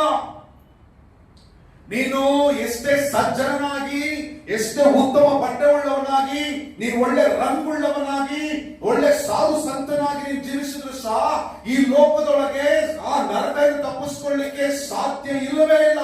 ಅಂದ್ರೆ ಆ ನರಕದಿಂದ ತಪ್ಪಿಸ್ಕೊಳ್ಳಿಕ್ಕೆ ಯಾವ್ದಾದ್ರು ಮಾರ್ಗ ಇದೆಯಾ ಅಂತ ನೋಡೋದಾದ್ರೆ ನೀನು ತಿಪ್ಪಲಾಗಲ್ಲ. ಇಡೀ ಪ್ರಪಂಚನೇ ಹೊಡ್ಕೊಂಡು ಬಂದ್ರು, ಇಡೀ ಪ್ರಪಂಚನೇ ಸುತ್ತಾಕೊಂಡು ಬಂದ್ರು, ನಿನಗೆ ಮಾರ್ಗ ಇಲ್ಲವೇ ಇಲ್ಲ,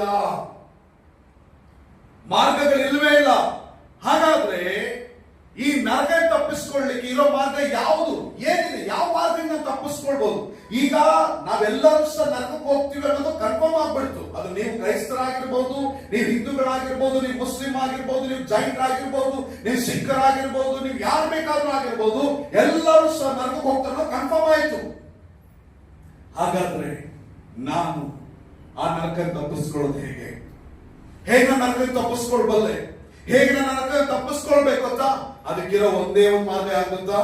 ಕರ್ತನಾದ ಯೇಸು ಕ್ರಿಸ್ತನು ಮಾತ್ರವೇ. ಕರ್ತನಾದ ಯೇಸು ಕ್ರಿಸ್ತನು ಮಾತ್ರವೇ. ಕರ್ತನಾದ ಯೇಸು ಕ್ರಿಸ್ತನಲ್ಲದೆ ಮತ್ತೆ ಲೋಕದಲ್ಲಿ ನಿನ್ನನ್ನ ಕಾಯುವಂಥದ್ದು, ಕಾಪಾಡುವಂಥದ್ದು, ನಿನ್ನನ್ನು ನಡೆಸುವಂಥದ್ದು, ಅದನ್ನು ತಪ್ಪಿಸುವಂಥದ್ದು ಲೋಕದಲ್ಲಿ ಇಲ್ಲವೇ ಇಲ್ಲ. ಅದಕ್ಕೆ ನಾವು ಸ್ಕೂಲಲ್ಲಿ ಒಂದು ಮಾತು ಹೇಳ್ತೇವೆ, ಒಂದು ಶ್ಲೋಕ ಓದ್ತೇವೆ. ನಿಮಗೆ ಯಾರಾದ್ರೂ ಗೊತ್ತಿದ್ರೆ ಊಟದ ಬದಲೇ ನಿಮಗೆ ಸ್ಕೂಲಲ್ಲಿ ಒಂದು ಶ್ಲೋಕ ಹೇಳ್ಕೊಡ್ತಾರೆ, ಸಂಸ್ಕೃತ ಶ್ಲೋಕ. ಅಸತೋಮ ಸದ್ಗಮಯ, ಸಮತೋಮ ಜ್ಯೋತಿರ್ಗಮಯ, ಮೃತ್ಯುಮ ಅಮೃತಾಂಗಮಯ. ಏನ ಅರ್ಥ? ಏನ್ ಹೇಳ್ಕೊಡ್ತಾರೆ? ಅದನ್ನ ಏನ್ ಹೇಳ್ಕೊಡ್ತಾರೆ? ಹಿಂದಿನ ಕಾಲದಲ್ಲಿ ಜನರು ಪ್ರಾರ್ಥನೆ ಮಾಡ್ತಾ ಇದ್ರು ಯಾರನ್ನ? ಬೆಳಕಾಗಿರುವಂತ ದೇವರನ್ನ. ಏನಂತ ಪ್ರಾರ್ಥನೆ ಮಾಡ್ತಾ ಇದ್ರು? ಏನಂತ ಪ್ರಾರ್ಥನೆ ಮಾಡಿದ್ರು? ಇನ್ನೊಂದ್ಸಲ ಹೇಳುವ.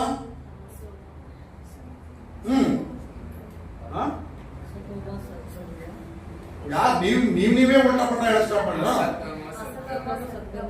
ಅದು ಸದ್ಗೋಮ ಅಲ್ಲ, ಅಸತೋಮ ಸದ್ಗಮಯ, ಸಮತೋಮ ಜ್ಯೋತಿರ್ಗಮಯ, ಮೃತ್ಯುಮ ಅಮೃತಾಂಗಮಯ. ಶಾಂತಿ ಅಲ್ಲ ಬೇಡ, ನೀವೇ ಇಟ್ಕೊಳ್ಬೇಡ. ಏನಂತ ಅರ್ಥ ಏನು? ಅಸತೋಮ ಸದ್ಗಮಯ, ಸಮತೋಮ ಜ್ಯೋತಿರ್ಗಮಯ. ಅಸತೋಮ ಅಂದ್ರೆ ಅಸತ್ಯ, ಸಮತೋಮ ಅಂದ್ರೆ ಸತ್ಯ. ಅಸತ್ಯದಿಂದ ಸತ್ಯಕ್ಕೆ ನಡೆಸು. ಆಮೇಲೆ ಕತ್ತಲೆಯಿಂದ ಬೆಳಕಿಗೆ ನಡೆಸು. ಮರಣದಿಂದ ಮೃತ್ಯುಮ ಅಮೃತಾಂಗಮಯ, ಮರಣದಿಂದ ನೀನು ಜೀವಕ್ಕೆ ನಡೆಸು. ರಕ್ತ ಪ್ರೋಕ್ಷಣಂ ತದ್ರಕ್ತಂ ಪರಮಾತ್ಮೇನ ಪುಣ್ಯದಾನ ಬಲಿಯಾಗಂ. ಅಂದ್ರೆ ನಮ್ಮ ರಕ್ತ ಅಂದ್ರೆ ರಕ್ತಧಾರೆ ಇಲ್ಲದೆ ಪಾಪ ಪರಿಹಾರ ಇಲ್ಲ. ಆ ರಕ್ತ ಸುರಿಸಲ್ಪಡ್ಬೇಕಂದ್ರೆ ಪರಮಾತ್ಮನೇ ಅದಕ್ಕೆ ಏನ್ ಮಾಡ್ಬೇಕು? ತನ್ನನ್ನ ತಾನು ಪುಣ್ಯದಾನ ಬಲಿಯಾಗಂ. ಅಂದ್ರೆ ಪುಣ್ಯ ಅಂದ್ರೆ ಒಳ್ಳೇದಕ್ಕೋಸ್ಕರವಾಗಿ ತನ್ನನ್ನು ತಾನೇ ದಾನ ಮಾಡ್ಬೇಕಂತೆ, ಯಾಗ ಮಾಡ್ಬೇಕಂತೆ. ಯೇಸುವೆ ಯಾಕೆ ಮಾರ್ಗ ಅಂದ್ರೆ, ಕೇಳಿಸ್ಕೊಳ್ರಿ, ಜಾಗ್ರತೆ ಕೇಳಿಸ್ಕೊಳ್ರಿ, ಯೇಸು ಮಾನವನ ಹಾಗೆ ಹುಟ್ಟಿದ್ನು, ಯೇಸು ಮಾನವನ ಹಾಗೆ ಜೀವಿಸಿದ್ನು, ಯೇಸು ಮಾನವನ ಹಾಗೆ ಸತ್ನು. ಯಾರಿಗೋಸ್ಕರ? ಮಾನವನಿಗಾಗಿ. ಆತನು ಮಾನವನಾದ, ಮಾನವನಿಗಾಗಿ ಆತನು ಮಾನವನ ಜೀವಿತವನ್ನು ಜೀವಿಸಿದ, ಮಾನವನಿಗಾಗಿ ಆತನು ಮರಣವನ್ನು ಅನುಭವಿಸಿದ. ಯಾಕಂದ್ರೆ ಮರಣ ಇಲ್ಲದೆ ಇರುವಂತವನು ಆತನು. ಯೇಸು ಕ್ರಿಸ್ತನಂದ್ರೆ ಶಿಲುಬೆ ಮೇಲೆ ತೂಗು ಹಾಕಿದವನಲ್ಲ. ಇವತ್ತು ಹೇಳ್ತಾರಲ್ಲ, ಅದಲ್ಲ. ಆತನು ಜೀವವುಳ್ಳ ಲೋಕ ಸೃಷ್ಟಿಕರ್ತನ ದೇವರು. ಆತನು ಹುಟ್ಟಿದ ಅಂದ್ರೆ ಅದು ಕೇವಲ ನಿನಗೋಸ್ಕರ, ನನ್ಗೋಸ್ಕರ ಮಾತ್ರ ಆತನು ಹುಟ್ಟಿದ. ಯಾಕಂದ್ರೆ ತನ್ನ ರಕ್ತ ಸುರಿಸಬೇಕು, ಅವಾಗ ನಮ್ಮ ಪಾಪ ಪರಿಹಾರ ಆಗ್ಬೇಕು. ಹೇಳೋ ಜಾಗ್ರತೆ ಕೇಳಿಸ್ಕೊಳ್ಳಿ. ಯೇಸು ಮಾನವನ ಹಾಗೆ ಹುಟ್ಟಿದ್ದು, ಯೇಸು ಮಾನವನ ಹಾಗೆ ಜೀವಿಸಿದ್ದು, ಯೇಸು ಮಾನವನ ಹಾಗೆ ಸತ್ತನು, ಯೇಸು ಮಾನವನ ಹಾಗೆ ಹೂಣಲ್ಪಟ್ಟನು. ಆದ್ರೆ ಯೇಸು ದೇವರ ಹಾಗೆ ಎದ್ದನು, ಯೇಸು ದೇವರ ಹಾಗೆ ಎತ್ತಲ್ಪಟ್ಟನು ಪರಲೋಕಕ್ಕೆ. ಅವನು ಯಾವ ರೀತಿಯಲ್ಲಿ ಮುಚ್ಚಿಟ್ಟಿದ್ರು ಅಲ್ಲಿಂದ ಹೊರ ಬಂದು ಅದನ್ನೆಲ್ಲರ ಕಣ್ಮುಂದೆ ಅದನ್ನು ಪರಲೋಕಕ್ಕೆ ಹೋಗ್ಬಿಟ್ಟ. ಜನರೇ, ಪ್ರಿಯ ಜನರೇ, ಜಾಗ್ರತೆ ಕೆಡಿಸ್ಕೋ. ಯೇಸು ಕ್ರಿಸ್ತನ ಒಬ್ಬನೇ ಅಲ್ಲದೆ ಮತ್ಯಾರು ಸಹ ನಮಗೆ ಇವತ್ತು ಆ ನರಕ ತಪ್ಪಿಸ್ಲಿಕ್ಕೆ ದಾರಿ ಇಲ್ಲವೇ ಇಲ್ಲ. ಹಾಗಾದ್ರೆ ನಾ ಹೇಳೋ ಜಾಗ್ರತೆ ಕೆಡಿಸ್ಕೋ. ಈಗ ಯೇಸುವನ್ನ ನಂಬದಿರುವಂತ ಪ್ರತಿಯೊಬ್ಬರು ಎಲ್ಲಿಗೆ ಹೋಗ್ತಾರೆ? ನರಕಕ್ಕೆ ಹೋಗ್ತಾರೆ. ಯೇಸುವನ್ನು ನಂಬುವಂತ ಪ್ರತಿಯೊಬ್ಬರು ಎಲ್ಲಿಗೆ ಹೋಗ್ತಾರೆ? ಎಲ್ಲಿ ಹೋಗ್ತಾರೆ? ಪರಲೋಕಕ್ಕೆ ಹೋಗ್ತಾರೆ. ಬಹಳ ಸಿಂಪಲ್. ನಾನು ಆಗ ಹೇಳಿದೆ ನಿಮಗೆ, ನಾ ಹೇಳೋ ಜಾಗ್ರತೆ ಕೆಡಿಸ್ಕೊಡ್ರಿ. ಯೇಸುವನ್ನ ನಂಬೋ ಪ್ರತಿಯೊಬ್ಬನು ಪರಲೋಕಕ್ಕೆ ಹೋಗ್ತಾನೆ. ಯೇಸುವನ್ನು ನಂಬೋ ಪ್ರತಿಯೊಬ್ಬನು ಪರಲೋಕಕ್ಕೆ ಹೋಗ್ತಾನೆ. ಇವತ್ತು ನನಗೆ ಸಾವಂದ್ರೆ ಭಯ ಇಲ್ಲ. ಯಾಕೆ ಗೊತ್ತಾ? ನನಗೆ ಚೆನ್ನಾಗಿ ಗೊತ್ತು ನಾನು ಸತ್ರೆ ಎಲ್ಲಿ ಹೋಗ್ತೀನಿ ಅಂತ ಹೇಳಿ. ನಿಮ್ಮೊಳಗೆ ಎಷ್ಟು ಜನಕ್ಕೆ ಗೊತ್ತು? ನಿಮಗೆ ಗೊತ್ತೇನಪ್ಪ ಅಂದ್ರೆ, ನಾನು ಸತ್ರೆ ಇಲ್ಲಿ ಸಮಾಧಿ ಮಾಡ್ತಾನೆ ಗೊತ್ತು. ನನಗೆ ಸತ್ರೆ ಈ ಸ್ಮಶಾನದಲ್ಲಿ ಸಮಾಧಿ ಮಾಡ್ತಾರೆ ಅಂತ ಗೊತ್ತು. ನಾನು ಸತ್ರೆ ಈ ಊರಿನ ಸ್ಮಶಾನದಲ್ಲಿ ಸಮಾಧಿ ಮಾಡ್ತಾರೆ ಅಂತ ಗೊತ್ತು. ನಾನು ಸತ್ತು ಹೋದ್ರೆ ನನಗೆ ಬರ್ನಿಂಗ್ ಮಿಶ್ರ ತಗೊಂಡು ಸುಟ್ಟಾಡ್ತಾರೆ ಅಂತ ಗೊತ್ತು. ಆದ್ರೆ ನಾನು ಸತ್ರೆ ಎಲ್ಲಿ ಹೋಗ್ತೀನಿ ಅಂತ ನನಗೆ ಗೊತ್ತಿಲ್ಲ. ಅದು ನಾನು ಹೇಳ್ತೀನಿ, ಕೇಳಿಸ್ಕೊಡ್ರಿ. ನಾನು ಇವತ್ತು ಎಲ್ಲಿ ಕಣ್ ಮುಚ್ಚಿದ್ರು ನಾಳೆ ಪರಲೋಕದಲ್ಲಿ ನಾನು ಕಣ್ ತೆರೀತೇನೆ. ನನ್ನ ಧೈರ್ಯ, ನನ್ನ ನಂಬಿಕೆ ನನ್ನ ಧೈರ್ಯ ಅದು. ಯಾಕೆ ನನ್ನ ಧೈರ್ಯ ಅಂದ್ರೆ, ನಾನು ನನ್ನ ಯೇಸುವಿನ ಮೇಲೆ ನಂಬಿಕೆ ಇಟ್ಟಿದ್ದೇನೆ. ನನ್ನ ಯೇಸುವಿನ ನನ್ನ ನಂಬಿಕೆ ಇಟ್ಟರೆ ಎಲ್ಲ ಆಗ್ತದೆ. ನಾನು ಆ ಯೇಸುವನ್ನು ಅನುಸರಿಸ್ತಾ ಇದ್ದೇನೆ, ಆ ಯೇಸುವನ್ನು ಅನುಭವಿಸ್ತಾ ಇದ್ದೇನೆ. ಈಗ ನಾ ಹೇಳೋ ಜಾಗ್ರತೆ ಕೆಡಿಸ್ಕೊಳ್ರಿ. ಇಲ್ಲಿ ಕೂತಂತ ನಿಮ್ಮೊಳಗೆ ಎಷ್ಟು ಜನ ಯೇಸು ಕ್ರಿಸ್ತನ ರಕ್ತದಿಂದ ತೊಳೆಯಲ್ಪಟ್ಟಿದ್ದೀರಿ? ನೀವು ಎಷ್ಟು ಜನ ನೀವು ರಕ್ಷಣೆ ಹೊಂದಿದ್ದೀರಿ? ನೀವು ರಕ್ಷಣೆ ಹೊಂದೋದಾದ್ರೆ ಕೇಳಿಸ್ಕೊಳ್ರಿ, ಈಗ ಯೇಸುವನ್ನು ನಂಬಿದವರು ಪರಲೋಕ ಹೋಗ್ತಾರೆ. ಈಗ ಯೇಸುವನ್ನು ನಂಬಿದ ನೀವು ಸಹ ಪರಲೋಕ ಹೋಗ್ತೀರಿ. ಪರಲೋಕಕ್ಕೆ ನೀವು ಹೋಗ್ಬೇಕಂದ್ರೆ ಯೇಸುವನ್ನ ನಂಬಬೇಕು. ಜಾಗ್ರತೆ ಕೇಳಿಸ್ಕೊಳ್ರಿ. ಯೇಸುವನ್ನ ನಂಬಿದ ನೀವು ಪರಲೋಕಕ್ಕೆ ಹೋಗ್ಲಿಕ್ಕೆ ಸಾಧ್ಯತೆ ಇದೆ. ಯೇಸು ನಂಬೋದ್ರೆ ಜಾತಿ ಬಿಟ್ಟು ಹೋಗೋದಲ್ಲ. ಯೇಸು ನಂಬೋದ್ರೆ ಧರ್ಮ ಬಿಟ್ಟು ಹೋಗೋದಲ್ಲ. ಯೇಸು ನಂಬೋದಂದ್ರೆ ಮತ್ತೊಂದು ಮೊದಲನ್ನಲ್ಲ. ಯೇಸು ನಂಬೋದಂದ್ರೆ ನಾನು ನರಕಕ್ಕೆ ಹೋಗ್ತಾ ಇದ್ದೆ, ಪರಲೋಕಕ್ಕೆ ಹೋಗ್ತಾ ಇದ್ದೇನೆ. ನಾನು ನರಕಕ್ಕೆ ಹೋಗ್ತಾ ಇದ್ದೆ, ನಾನು ಪರಲೋಕಕ್ಕೆ ಹೋಗ್ತಾ ಇದ್ದೇನೆ. ನಾನು ಯೇಸು ಕ್ರಿಸ್ತ ನಂಬೋದಕ್ಕಿಂತ ಮೊದಲು ನಾನೊಬ್ಬ ಪರೋಡಿ, ನಾನೊಬ್ಬ ಜಗಳ ಗಂಟಿ, ನಾನೊಬ್ಬ ರೌಡಿ, ನಾನು ಕೆಟ್ಟ ಅಭ್ಯಾಸ ಮಾಡುವಂತವನು. ನಾನು 24 ತಾಸು ಬಾಯಲ್ಲಿ ಪಾನ್ ಪರಕ್ಕು, ಕಣ್ತುಂಬ ಸಿನಿಮಾ, ಬಾಯಿ ತುಂಬ ಹೊಲಸು ಭಾಷೆ, ಕಳ್ಳತನ, ರೌಡಿಸಮ್ ಎಲ್ಲ ಮಾಡಿದೆ. ಎಲ್ಲ ಮಾಡಿ ಆದ್ಮೇಲೆ ನಾನು ಯೇಸುವನ್ನು ನಂಬಿದೆ. ಜಾಗ್ರತೆ ಕೇಳಿಸ್ಕೊಳ್ಳಿ. ನಾನು ಯೇಸುವನ್ನು ನಂಬಿದೆ. ನಾನು ಯೇಸುವನ್ನು ನಂಬಿದಾಗ ಇವತ್ತಿಗೂ ನನ್ನ ಸರ್ಟಿಫಿಕೇಟ್ ಅಲ್ಲಿ ಏನಿದೆ ಗೊತ್ತಾ? ನಾನು ಹಿಂದೂ ಅಂತೇಳಿ ಇದೆ. ನನ್ನ ಧರ್ಮವನ್ನು ಬದಲಾಯಿಸಲಿಲ್ಲ. ಆದ್ರೆ ನಾನು ಯಾರು ನಂಬಿದ್ದೇನೆ? ಯೇಸು ನಂಬಿದ್ದೇನೆ. ಯಾಕಂದ್ರೆ ಯೇಸು ನನ್ನನ್ನು ಬದಲಾಯಿಸಿದ್ರು. ಪ್ರಿಯ ಜನರೇ, ಜಾಗ್ರತೆ ಕೇಳಿಸ್ಕೊಂಡು, ನಾನು ಹೇಳುವ ವಿಷಯ ಜಾಗ್ರತೆ ಕೇಳಿಸ್ಕೊಂಡು. ಈಗ ಈತ ನಂಬಿದ ನೀನು ಪರಲೋಕ ಹೋಗ್ತೀನಿ, ಒಪ್ಕೊಳ್ಳ. ನೀನು ಪರಲೋಕ ಹೋಗ್ತೀನಿ ನಂಬಿದ್ದು. ಚರ್ಚಿಗೆ ಬಂದವರಲ್ಲ, ಆತ ನಂಬಿದವರು, ಆತನ ರಕ್ತದಿಂದ ತೊಳೆಯಲ್ಪಟ್ಟವರು ಈಗ ಪರಲೋಕ ಹೋಗ್ತಾರೆ. ಈಗ ಆತ ನಂಬಿದವರು ಎಲ್ಲಿಗೆ ಹೋಗ್ತಾರೆ? ನರಕ ಹೇಗಿರ್ತದೆ? ಯುಗಾಂತರಗಳವರೆಗೂ ಭಯಂಕರವಾದ ಯಾತನೆ, ಭಯಂಕರವಾದಂತ ನೋವು, ಭಯಂಕರವಾದ ಸಂಕಟ, ಭಯಂಕರವಾಗಿರ್ತದೆ. ಈಗ ನಾ ಹೇಳೋ ಜಾಗ್ರತೆ ಕೇಳಿಸ್ಕೊಳ್ರಿ. ನೀನೇನೋ ಪರಲೋಕ ಹೋಗ್ತಿ. ಈಗ ನನ್ನ ಪ್ರಶ್ನೆ ಏನ್ ಗೊತ್ತಾ? ನಿನ್ ಮನೆಯವರೆಲ್ಲ ಹೋಗ್ತಾರೆ. ನಿನ್ ಮನೆಯವರೆಲ್ಲ ಹೋಗ್ತಾರೆ. ನೀನ್ ರಕ್ಷಣೆ ಹೊಂದಿದ್ದೆ ಪರಲೋಕ ಹೋಗ್ತಿ. ನಿಮ್ಮ ಮನೆಯವ್ರ ನರಕಕ್ಕೆ ಹೋಗ್ತಾ ಇದ್ದಾರೆ, ನಿನ್ ಮಕ್ಕಳು ನರಕಕ್ಕೆ ಹೋಗ್ತಾ ಇದ್ದಾರೆ, ನಿನ್ ಸಂಬಂಧಿಕರು ನರಕಕ್ಕೆ ಹೋಗ್ತಾ ಇದ್ದಾರೆ, ನಿನ್ನ ನೆರೆ ಹೊರೆಯವ್ರ ನರಕಕ್ಕೆ ಹೋಗ್ತಾ ಇದ್ದಾರೆ, ನಿನ್ನ ಜೊತೆ ಕೆಲಸದವ್ರ ನರಕಕ್ಕೆ ಹೋಗ್ತಾ ಇದ್ದಾರೆ, ನಿನ್ನ ಸ್ನೇಹಿತರ ನರಕಕ್ಕೆ ಹೋಗ್ತಾ ಇದ್ದಾರೆ. ನೀನ್ ಏನ್ ಮಾಡ್ತಾ ಇದೀಯಾ? ನಿನಗೆ ದೇವರು ರಕ್ಷಣೆ ಕೊಟ್ಟರು, ನಿನ್ನ ರಕ್ಷಣೆ ತೋರಿಸಿದ್ರು, ರಕ್ಷಣೆ ಮಾಡಿದ್ರು. ಹಾಗಾದ್ರೆ ನಿನ್ನ ಕುಟುಂಬದ ಬಗ್ಗೆ ನಿನಗೆ ಅರಿವಿದೆಯಾ? ನಿನ್ನ ಮಕ್ಕಳು ಏನು ಮಾಡ್ತಾರೆ ನಿನಗೆ ಗೊತ್ತಿದೆ? ನಿನಗೆ ನಾಳೆ ಜಾಗ್ರತೆ ಕೇಳಿಸ್ಕೋ. ನಿನ್ನ ಕುಟುಂಬದವರಿಗೆ ರಾತ್ರಿ ಆದ್ರೂ ಬೇಯಿಸಿ ಹಾಕಿದಕ್ಕೋ ಅವನೊಬ್ಬನ ನೀನು ಪರಲೋಕ ನಡೆಸಿಲ್ಲ ಅಂದ್ರೆ, ಅವನ್ ನರಕಕ್ಕೆ ಹೋಗಕ್ ಬಿಟ್ಟೆ ಅಂದ್ರೆ ನಿನ್ನ ಪ್ರೀತಿ ಎಲ್ಲಿ ಅವರ ಕಡೆಗೆ? ರಾತ್ರಿ ಆದ್ರೂ ಬೇಯಿಸಾಕು, ನೀನು ತೊಂದರೆ ಇಲ್ಲ. ಅಯ್ಯೋ ನನ್ನ ಮನೆಯಲ್ಲ ಬೇಯಿಸಾಕ್ತಿ, ಬೇಡ ಅಂತ ನಾನು ಹೇಳಿಲ್ಲ. ಆದ್ರೆ ಅಂತ ಒಬ್ಬ ವ್ಯಕ್ತಿ ನರಕಕ್ಕೆ ಹೋಗ್ತಾರೆ ಅಂದ್ರೆ ನಿನ್ನ ಪ್ರೀತಿ ಎಲ್ಲಿ? ನಿನ್ನ ಮಕ್ಕಳಿಗೋಸ್ಕರ ಅದನ್ನು ಕೊಡಿಸಿ, ಇದನ್ನು ಕೊಡಿಸಿ, ನನ್ನ ಮಕ್ಕಳು ಹೀಗಿರ್ಬೇಕು, ಹಾಗೆ ಹೋಗ್ಬೇಕು, ಇದನ್ನು ಹೋಗ್ಬೇಕು, ಅದನ್ನು ಹೋಗ್ಬೇಕು ಅಂತ ಹೇಳಿದ್ರೆ ರಕ್ಷಣೆ ಇಲ್ಲ ಅಂದ್ರೆ ನಿನ್ನ ಪ್ರೀತಿ ಎಲ್ಲಿ? ನಿನ್ನ ಕುಟುಂಬದವರು ನರಕಕ್ಕೆ ಹೋಗ್ತಾ ಇದ್ದಾರೆ, ನಿನ್ನ ಮಕ್ಕಳು ನರಕಕ್ಕೆ ಹೋಗ್ತಾ ಇದ್ದಾರೆ, ನಿನ್ನ ಸಂಬಂಧಿಕರು ಎಷ್ಟೋ ಜನ ದೇವರ ನಂಬಿಕೆಯಿಂದ ನರಕಕ್ಕೆ ಹೋಗ್ತಾ ಇದ್ದಾರೆ, ನಿನ್ನ ನೆರೆ ಹೊರೆಯವರು ನರಕಕ್ಕೆ ಹೋಗ್ತಾ ಇದ್ದಾರೆ, ನಿನ್ನ ಜೊತೆ ಕೆಲಸ ಮಾಡುವ ಎಷ್ಟೋ ಜನ ನರಕಕ್ಕೆ ಹೋಗ್ತಾ ಇದ್ದಾರೆ. ಯಾಕ್ರಿ? ನಿನ್ನ ಸ್ನೇಹಿತರು, ಪ್ರಾಣಕ್ಕೆ ಪ್ರಾಣ ಅನ್ನುವಂಥವ್ರು ಸಹ ನರಕಕ್ಕೆ ಹೋಗ್ತಾರೆ. ಹಾಗಾದ್ರೆ ಅವ್ರಿಗೋಸ್ಕರ ನೀನ್ ಮಾಡ್ತಾ ಇದ್ದೀನಿ. ನೀನು ಏನ್ ಮಾಡ್ತಾ ಇದ್ದೀನಿ ಪ್ರಿಯ ದೇವ ಮಗುವೆ? ನೀನ್ ಆಲೋಚನೆ ಮಾಡಿದ್ಯಾ ನಿನ್ ಮನೆಯೊಳಗೆ ಇನ್ನು ಎಷ್ಟು ಜನ ದೇವರು ನಂಬಿಲ್ಲ ಅಂತೇಳಿ? ನಮ್ಗೊಂದು ಸ್ವಭಾವ ಇದೆ, ನಮ್ಗೊಂದು ನೇಚರ್ ಇದೆ. ನಮ್ಗೆ ಹೆಂಗಪ್ಪ ಅಂದ್ರೆ ನಮ್ಮ ಮನೆ ಒಳಗಿದ್ದವ್ರು ಹೆಂಗಾದ್ರೂ ಮಾಡ್ಲಿ, ನಾನ್ ಚರ್ಚಿಗೆ ಹೋಗ್ತೀನಿ, ನಾನು ಬರ್ತೀನ, ಸಾಕು. ಅವ್ರು ಪರಲೋಕ ಹೋಗ್ತಾರ, ಅವರು ಒಳ್ಳೆಯವರಾಗಿದ್ದಾರ ಕೆಟ್ಟವರಾಗಿದ್ದಾರ, ಅವ್ರಿಗೆ ಏನ್ ಬೇಕೋ ಎಲ್ಲ ಕೊಡ್ಸೋದು, ಒಳ್ಳೆ ರೀತಿಯಲ್ಲಿ ಎಲ್ಲ ಮಾಡೋದು. ನಾ ಹೇಳೋ ಜಾಗ್ರತೆ ಕೆಡಿಸ್ಕೊಳ್ಳಿ, ಕೊಡಿಸ್ರಿ, ಬೇಡ ಅಂತ ನಿಮ್ಮ ಪ್ರೀತಿ ಅದು, ನೀವು ಮಾಡಿ, ನಿಮ್ಮ ಮನೆಯವ್ರ ಪ್ರೀತಿ ಅದು. ಆದ್ರೆ ನೀನು ಅವನ ನರಕಕ್ಕೆ ಹೋಗ್ತಾ ಇದ್ದೀನಿ, ಅವನ ಮೇಲೆ ಸ್ವಲ್ಪ ಕರುಣೆ ಇಲ್ವಾ? ದಯೆ ಇಲ್ವಾ ನಿನಗೆ? ಕರುಣೆ ಇಲ್ವಾ? ದಯೆ ಇಲ್ವಾ ನಿನಗೆ? ನಾನು ನಿನ್ನೆನೋ ಮನೆನೋ ಬೆಳಗ್ಗೆ ಎದ್ದು ನನ್ನ ಮಗಳು 7 ಗಂಟೆಗೆ ಎಬ್ಬಿಸ್ತಾ ಇದ್ದೆ. 7 ಗಂಟೆಗೆ ಎಬ್ಬಿಸುವಾಗ ಅವಳು ನಾರ್ಮಲಿ 9 ಗಂಟೆ ಮೇಲೆ ಎದ್ದಾಳ್ತಾಳೆ. ಎದ್ದಾಗ ನಾನು ಎಬ್ಬಿಸುವಾಗ ಮನಸ್ಸು ಮರೆತಾ ಇದೆ ನನಗೆ, ಅವಳು ಮಲ್ಕೊಳ್ಳಿ ಬಿಡು, ಮಲ್ಕೊಳ್ಳಿ, ಅವರಪ್ಪ ನಾನು ಕೆಲಸ ಮಾಡ್ತೇನೆ, ಮಾಡಬೇಡ ಅಂತಿಲ್ಲ, ಮಾಡು. ಆದ್ರೆ ದೇವರ ವಿಷಯಕ್ಕೆ ಬಂದ್ರೆ ಬೆಳ್ ತಗೊಳ್ತೀನಿ ನಾನು. ದೇವರ ವಿಷಯಕ್ಕೆ ಬಂದ್ರೆ ಬೆಳ್ ತಗೊಳ್ತೀನಿ ನಾನು. ಪ್ರಾರ್ಥನೆ ಮಾಡಿದ್ಯಾ? ನೀನ್ ರಕ್ಷಣೆ ಹೊಂದಿದ್ಯಾ? ನನ್ನ ಮಕ್ಕಳು 1000 ಪದಗಳು ಮಾತಾಡಿ ನಾನು ಹೋಗಿ ನಿಲ್ಲಿಸೋದು ಯಾಕೆ ಗೊತ್ತಾ? ರಕ್ಷಣೆ ಹೊಂದಿದ್ಯಾ ನೀನು? ನಾನು ಫಸ್ಟ್ ಕೇಳೋ ಪದನೇ ಅಂತ, ಯಾಕೆ ಗೊತ್ತಾ? ನೀನ್ ರಕ್ಷಣೆ ಹೊಂದಿದ್ರೆ ಮಾತ್ರ ಪರಲೋಕ. ನಾನು ಆಗ್ಲೇ ಹೇಳಿದೆ ನಿಮಗೆ, ಕ್ರೈಸ್ತರಾಗ್ಬಿಟ್ಟಿದ್ದ ಪ್ರತಿಯೊಬ್ಬರು ಸಹ ಪರಲೋಕ ಹೋಗಲ್ಲ ಅಂತ ಹೇಳಿ. ಯಾರು ವೈಯಕ್ತಿಕವಾಗಿ ರಕ್ಷಣೆ ಹೊಂದಿರ್ತಾನೆ ಅವನೇ ಪರಲೋಕ ಹೋಗ್ತಾನೆ. ನಾನು ಪಾಸ್ಟ್ರು, ನನ್ಗೆ 2 ಮಕ್ಕಳಿದ್ದಾರೆ, ಅವ್ರು ಪಾಸ್ಟ್ರು ಮಕ್ಕಳಾಗಿ ಪರಲೋಕ ಹೋಗ್ತಾರೆ. ಇದನ್ನೆಲ್ಲ ನಂಬದು ಬಿಡ್ರಿ ಫಸ್ಟ್, ಅದು ಸಾಧ್ಯನೇ ಇಲ್ಲ. ಪಾಸ್ಟರ್ ನಾನೇ ನಂಬಲ್ಲ, ಅದನ್ನ ಬೈಬಲ್ ಅಲ್ಲಿ ಕಲಿಸ್ಕೊಡಲ್ಲ. ಹಾಗಾದ್ರೆ ಅವ್ರು ಪರಲೋಕ ಹೋಗ್ಬೇಕಾದ್ರೆ ವೈಯಕ್ತಿಕವಾಗಿ ರಕ್ಷಣೆ ಹೊಂದಲೇಬೇಕು.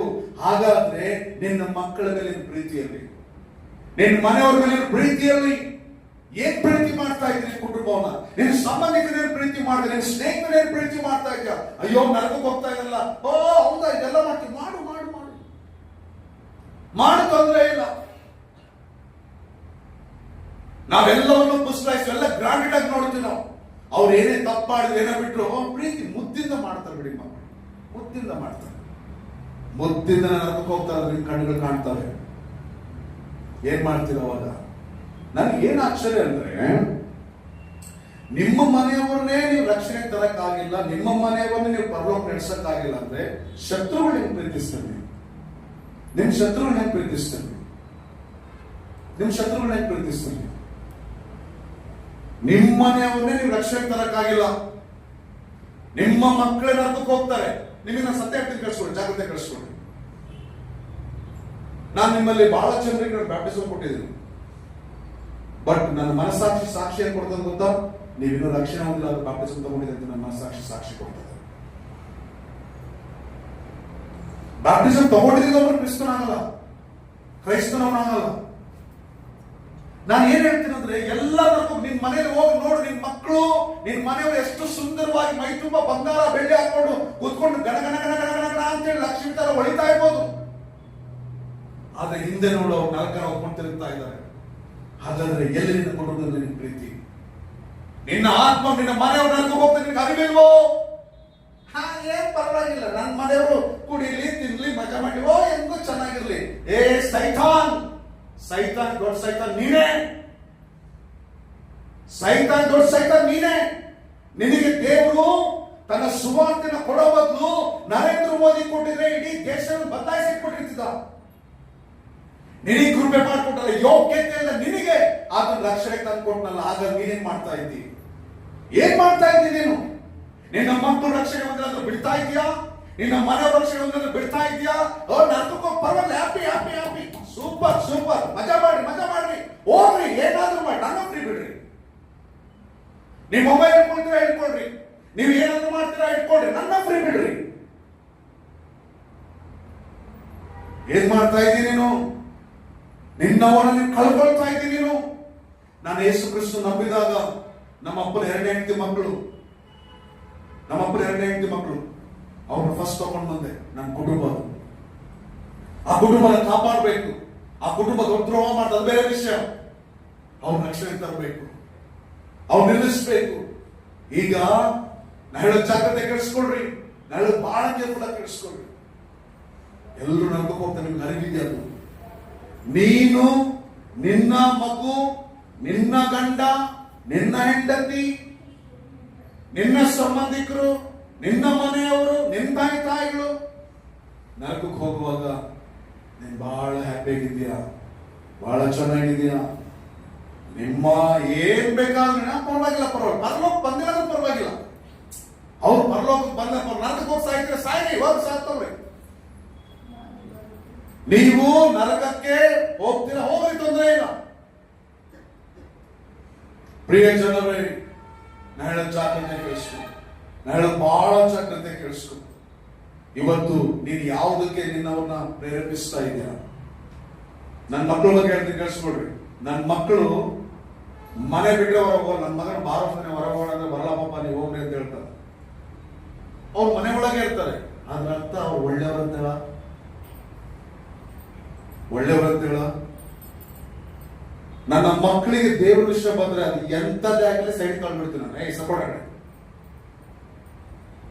ಯಾಕೆ ಗೊತ್ತಾ? ನನ್ನ ಮಕ್ಕಳಿಗೆ ನನ್ನ ಪರಲೋಕ ಕೊಡ್ಬೇಕು, ನನ್ನ ಮಕ್ಕಳಿಗೆ ಪರಲೋಕ ಕೊಡ್ಬೇಕು. ನನ್ನ ಮಕ್ಕಳು ಪಾಪ ಮಾಡಿದ್ರ ಎಷ್ಟು ಜನ ನನ್ನ ಮಕ್ಕಳು ಪಾಪ ಮಾಡ್ತಾರೆ, ನನ್ನ ಮಕ್ಕಳು ಎಷ್ಟು ಚೆನ್ನಾಗಿ ಮಜಾ ಮಾಡ್ತಾರೆ, ನೋಡ್ಕೊಂಡು ಆರಾಮಾಗಿ ಇರ್ತೀಯ, ನೋಡ್ಕೊಂಡು ಆರಾಮಾಗಿ ಇರ್ತೀಯ. ಏನ್ ಪ್ರೀತಿ ಮಾಡ್ತಾ ಇದ್ದೀನಿ ಕುಟುಂಬನ? ನೀನು ಯಾವ ಪ್ರೀತಿ ಮಾಡ್ತಾ ಇದ್ದೀನಿ ಕುಟುಂಬನ? ಸುಮ್ಮನೆ ಹೆಸರಿಗೆ ಪ್ರೀತಿ ಪ್ರೀತಿ ಅಂತ ಅನ್ಕೊಂಡು ಮಕ್ಕಳ ಪ್ರೀತಿ ಮಾಡ್ತಾ ಇದ್ದೇನೆ ನೀನು, ಕುಟುಂಬದವರನ್ನ ಪ್ರೀತಿ ಮಾಡ್ತಾ ಇದ್ದೇನೆ ನೀನು, ಏನ್ ಪ್ರೀತಿ ಮಾಡ್ತಾ ಇದ್ದೇನೆ? ನಿಮಗೆ ಇನ್ನೊಂದು ಪ್ರಶ್ನೆ ಕೇಳ್ತೀನಿ, ನಿಮ್ಮಿಂದ ಎಷ್ಟು ಜನ ಪರಲೋಕಕ್ಕೆ ಬಂದಿದ್ದಾರೆ? ಎಷ್ಟು ಜನ ರಕ್ಷಣೆ ಹೊಂದಿದ್ದಾರೆ? ನಿಮ್ಮಿಂದ ಎಷ್ಟು ಜನ ದೇವರು ಬೇಡ ಅಂತ ಬಿಟ್ಟು ಹೋಗಿದ್ದಾರೆ? ಆಲೋಚನೆ ಮಾಡಿ. ನರಕ ಬಂದಿಟ್ಟಿದೆ, ನಿಮ್ಮ ಮನೆಯವರೇ ನರಕಕ್ಕೆ ಹೋಗ್ತಾರೆ. ಯಾಕೆ ಕೂತ ನೀವೇ ಹೋಗ್ಬೋದು ಹೇಳಿಕ್ಕಾಗಲ್ಲ. ಹಾಗಾದ್ರೆ ನಿನಗೆ ಅರಿವಿಲ್ವಾ? ನಿನಗೆ ಭಯ ಇಲ್ವಾ? ಅಂದ್ರೆ ಆ ನರಕ ಆಗಲ್ಲ ಅಂತ ತಿಳ್ಕೊಂಡಿದ್ಯಾ? ನರಕ ಏನೂ ಆಗಲ್ಲ, ಓ ನಡೀತದೆ ಅಂತ ಅಂದ್ಕೊಳ್ತೀಯ? ಇಲ್ಲ, ನಿನ್ನ ಕಣ್ಣುಗಳಿಗೆ ಕಾಣ್ತಾ ಒಂದಿನ ನಿನ್ನ ಮನೆಯವರು ಹೇಳ್ತಾರೆ, ನನಗೆ ಹೇಳ್ಬೋದಾಗಿತ್ತಲ್ಲ ನೀನು, ನನಗೆ ಹೊಡೆದು ಹೇಳ್ಬೋದಾಗಿತ್ತಲ್ಲ ನೀನು, ಹೇಳ್ಬೋದಾಗಿತ್ತಲ್ಲ, ಇವತ್ತು ಬೆಂಕಿಯಲ್ಲಿ ಬೇಯ್ತಾ ಇದ್ದೀನಿ ಹೇಳ್ಬೋದಾಗಿತ್ತಲ್ಲ. ನಿನ್ನ ಮನೆಯವರು ನಿನ್ನ ಮುಂದಕ್ಕೆ ಹೋಗಲಿರ್ತಾರೆ, ನಿನ್ ಜೊತೆ ಕೆಲಸ ಮಾಡಿದವರು ಹೇಳ್ತಾರೆ, ಅಯ್ಯೋ ಅವತ್ತೊಂದು ಸಾರಿ ನೀನು ಹೇಳ್ಬೋದಾಗಿತ್ತಲ್ಲ, ಅವತ್ತೊಂದು ಸಾರಿ ಹೇಳಿದ್ರೆ ನಾನು ತಪ್ಪಿಸ್ಕೊಳ್ತಾ ಇದ್ದಲ್ಲ, ನೀನ್ ಕೇಳಿದ ಮಾತು ಅಂತ ಹೇಳಿದ್ರೆ ನೀನ್ 100 ಸಾರಿ ಹೇಳ್ಬೇಕಾಯ್ತು, ನಾನು ಕೇಳ್ತಿದ್ದಲ್ಲ, 100 ಸಾರಿ ಒಳಗೆ ಒಂದು ಟೈಮ್ ಕೇಳ್ತಿದ್ದಲ್ಲ. ನೀನು ನಾ ಹೇಳೋದು ಕೇಳಿಸ್ಕೋ, ಒಂದು ಕಡೆ ಸತ್ತಂತ ಜನರು ನರಕದಲ್ಲಿ ಬಿದ್ದು ನಿನ್ನ ಕಡೆ ಕೂಗ್ತಾ ಇದ್ರೆ, ಇನ್ನೊಂದ್ ಕಡೆ ದೇವರು ಕೇಳ್ತಾ ನಾನು ನಿನಗೆ ರಕ್ಷಣೆ ಕೊಟ್ಟಿದ್ದೆ, ನೀನ್ ಮಾಡ್ತಾ ಇದೀಯಾ? ಏನ್ ಮಾಡ್ತಾ ಇದೀಯಾ? ದಿನಪೂರ್ತಿ ಎಷ್ಟು ಜನ ಸಾಧ್ಯ ಆಗ್ತದೆ ನಾನು ತಗೊಂಡೋಗಿ ಸೈತಾನ್ ಕೆಲಸ ಮಾಡ್ತಾನೆ. ಸೈತಾನ್ ಎಷ್ಟು ಸಿನ್ಸಿಯರ್ ಕೆಲಸ ಮಾಡ್ತಾನೆ ಅಂದ್ರೆ, ಯಾರು ನೀವು ಫಾಲೋ ಮಾಡ್ತಾರಲ್ಲ ಸೈತಾನ್, ಆ ಸೈತಾನ್ ಎಷ್ಟು ಸಿನ್ಸಿಯರ್ ಕೆಲಸ ಮಾಡ್ತಂದ್ರೆ, ದಿನದೊಳಗೆ ಎಷ್ಟು ಜನ ಕುಡುಕರನ್ನಾಗಿ ಮಾಡ್ಬೇಕು, ದಿನಕ್ಕೆ ಎಷ್ಟು ಜನ ಕೊಲೆಗಾರನಾಗಿ ಮಾಡ್ಬೇಕು, ದಿನಕ್ಕೆ ಎಷ್ಟು ಜನ ಅನಾಥನಾಗಿ ಮಾಡ್ಬೇಕು, ದಿನಕ್ಕೆ ಎಷ್ಟು ಜನ ಗಾಂಜಾ ಸೇವನೆ ಮಾಡ್ಬೇಕು, ದಿನಕ್ಕೆ ಎಷ್ಟು ಜನ ಡ್ರಗ್ಸ್ ತಗೊಳ್ಳೋರು ಮಾಡ್ಬೇಕು, ದಿನಕ್ಕೆ ಎಷ್ಟು ಜನ ರೌಡಿಗಳು ಮಾಡ್ಬೇಕು, ದಿನಕ್ಕೆ ಎಷ್ಟು ಜನ ಪೋಖ್ರಿಗಳು ಮಾಡ್ಬೇಕು, ದಿನಕ್ಕೆ ಎಷ್ಟು ಜನ ಏನಾಗ್ಬೇಕು, ದಿನ ಸಿನ್ಸಿಯರ್ ಕೆಲಸ ಮಾಡ್ತಾನೆ. ನೀನ್ ಮಾಡ್ತಾ ಇದ್ದೀನಿ? ಒಂದು ಆತ್ಮಕ್ಕೋಸ್ಕರ ಪ್ರಾರ್ಥನೆ ಮಾಡಿದ್ಯಾ? ಬೇಡ, ಹೊರನವ್ರು ಬಿಡು, ನಿನ್ ಮನೆಯವ್ರಿಗೋಸ್ಕರ ಪ್ರಾರ್ಥಿಸಿದ್ಯಾ? ನಿನಗೆ ಜವಾಬ್ದಾರಿ ಇದೆಯಾ? ಬೆಳಗ್ಗೆ ಅಲ್ಲೆಲ್ಲೂಯ್ಯ ಸ್ತೋತ್ರ, ಸಂಜೆ ಸತ್ರ. ಎಂತ ಬಾಳ್ನಿದು? ಎಲ್ಲಿದೆ ನಿನ್ನ ಕ್ರೈಸ್ತ ಜೀವಿತ? ಬೆಳಗ್ಗೆ ಎದ್ರೆ ಅಲ್ಲೆಲ್ಲೂಯ್ಯ ಸ್ತೋತ್ರ, ಸಂಜೆ ತನಕ ಯೇಸುವಿಗೆ ಗೊತ್ತಿಲ್ಲ, ಯಾರು ಗೊತ್ತಿಲ್ಲ ನಮ್ಗೆ. ಹಾಗಾದ್ರೆ ನನ್ನ ಜೀವನ ಎಲ್ಲಿದೆ? ನನ್ನ ಬಾಳು ಎಲ್ಲಿದೆ? ನಾವು ಪ್ರಾರ್ಥನೆ ಮಾಡ್ತಾ ಇದೀವ, ನಾನೇ ಪರಲೋಕ ಹೋಗ್ತಿಲ್ಲ ಗೊತ್ತಿಲ್ಲ, ಇವರು ಬೇರೆ ತಗೊಂಡು ಹೋಗ್ತಾರೆ. ಇದೊಂದು ಸಮಸ್ಯೆ. ನಾನೇ ಹೋಗ್ತಿಲ್ಲ ಗೊತ್ತಿಲ್ಲ, ಅದಕ್ಕೆ ನೀವಂತ ಜೀವನ ಜೀವಿಸೋ. ನೀವು ನಿಮಗೆ ಹೋಗೋದು ಗೊತ್ತಿದ್ರೆ ತಾಳ್ಮೆಯಿಂದ ಕೂತ್ಕೊಳ್ತೀರಿ, ತಾಳ್ಮೆಯಿಂದ ಕೂತ್ಕೊಳ್ತೀರಿ. ಪ್ರತಿ ನಿತ್ಯ ಹಗಲು ನನ್ನ ಮಕ್ಕಳು ನಾನು ಕೇಳ್ಕೊಳ್ಳೋದಷ್ಟೇ, ನಂಗೆ ಅವು ಬಿಟ್ರೆ ಬೇರೆ ಯಾರು ಇಲ್ಲ, ಅದಕ್ಕೆ ಅವ್ರ ಹೆಸರು ತಗೊಳ್ತೀನಿ. ಅವು ಬಿಟ್ರೆ ಬೇರೆ ಯಾರು ಇಲ್ಲ. ಅವ್ರು ನಾನು ಕೇಳೋದು ಒಂದೇ, ದೇವ್ರೇ ನಮ್ಮ ಮಕ್ಕಳಿಗೆ ರಕ್ಷಣೆ ಕೊಟ್ಬಿಡಪ್ಪ, ರಕ್ಷಣೆ ಕೊಟ್ಬಿಡು ಸಾಕು. ರಕ್ಷಣೆ ಇದ್ರೆ ಅವ್ರು ಯೋಗ್ಯವಾಗಿ ಬದುಕ್ತಾರೆ. ನೀವು ರಕ್ಷಣೆ ಕೊಡದಂಗೆ ಲೋಕದಾಗ ಒಳ್ಳೆ ಎಜುಕೇಶನ್ ಕೊಡ್ರಿ, ನೀವು ದುಡ್ಡು ಕೊಡ್ರಿ, ಬಟ್ಟೆ ಕೊಡಿಸ್ರಿ, ನೀವೇನ್ ಬೇಕಾದ್ರೂ ಮಾಡ್ರಿ, ಒಂದಿನ ಅವ್ರ ಜೀವನ ಹಾಳಾಗ್ತದೆ. ನಿಮ್ಮ ಮಕ್ಕಳು ಎಷ್ಟು ದಿನ ಬಂದು ಸಭೆಯಲ್ಲಿ ಸಮಯ ಕಳೀತಾರೆ? ನೀವೆಷ್ಟು ದಿನ ಬಂದು ದೇವರ ಸಭೆಯಲ್ಲಿ ಸಮಯ ಕಳೀತೀರಿ?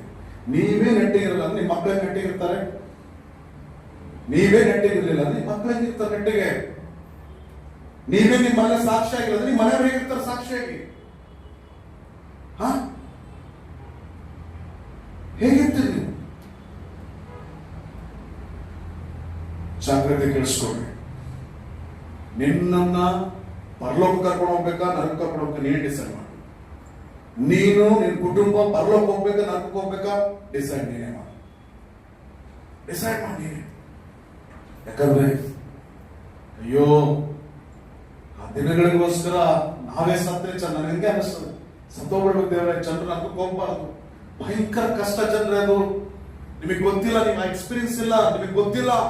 ಆ ಎಕ್ಸ್ಪೀರಿಯನ್ಸ್ ನಮ್ಗೆ ಇರೋದೇ ಕಣ್ಣಲ್ಲಿ ನೀರು ಬರ್ತದೆ. ದೇವರೇ ಹೋಗ್ಬಿಡ್ತಾರಲ್ಲಪ್ಪ, ದೇವರೇ ಹೋಗ್ಬಿಡ್ತಾರಲ್ಲಪ್ಪ, ದೇವರೇ ಹೋಗ್ಬಿಡ್ತಾರಲ್ಲಪ್ಪ, ಇನ್ನು ಹೋದ್ರೆ ಮತ್ತೆ ಬರಲ್ಲ ಅವರು.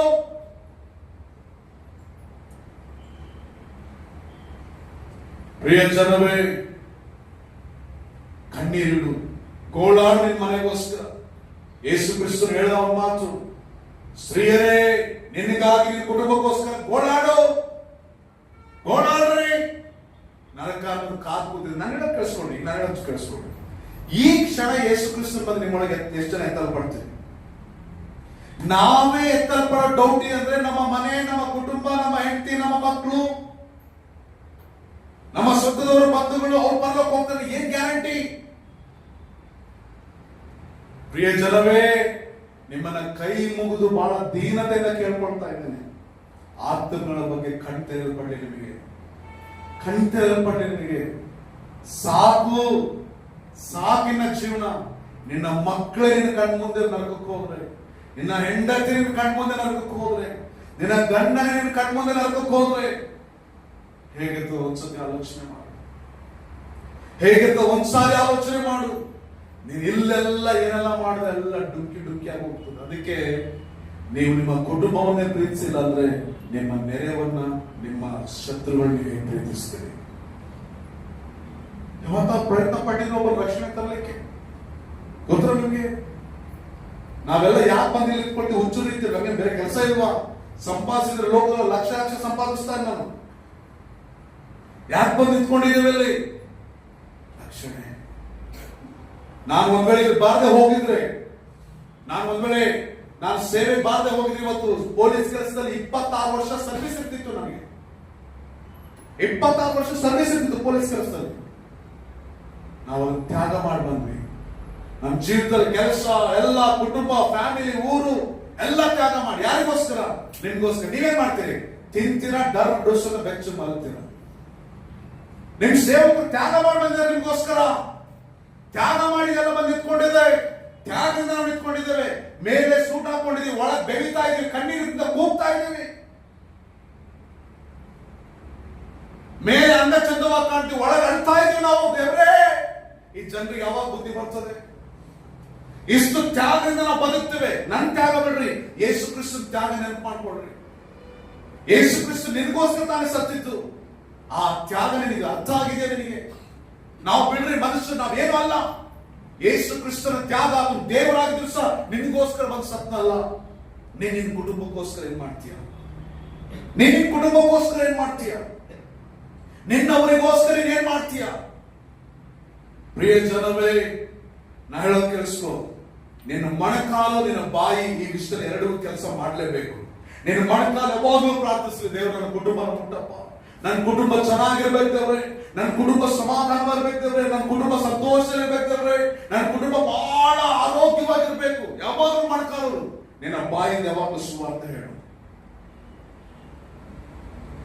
ಅವ್ರು ನಂಬಲ್ಲ, ನೀನೇ ಡಿಸೈಡ್ ಮಾಡಬೇಡ. ಅವ್ರು ನಂಬ್ತಾರೆ. ನಿನ್ನ ಕುಟುಂಬಕ್ಕೆ ನೀನೇ ಲೆಕ್ಕ ಕೊಡ್ತೀಯ, ನಿನ್ನ ಮನುಷ್ಯರು ನೀನೇ ಲೆಕ್ಕ ಕೊಡ್ತೀಯ. ಇವತ್ತೇನು ಬಿಡ್ಬೋದು, ದೇವ್ರು ನಿನ್ನ ಹಿಡಿತಾನೆ, ಬಿಡಲ್ಲ.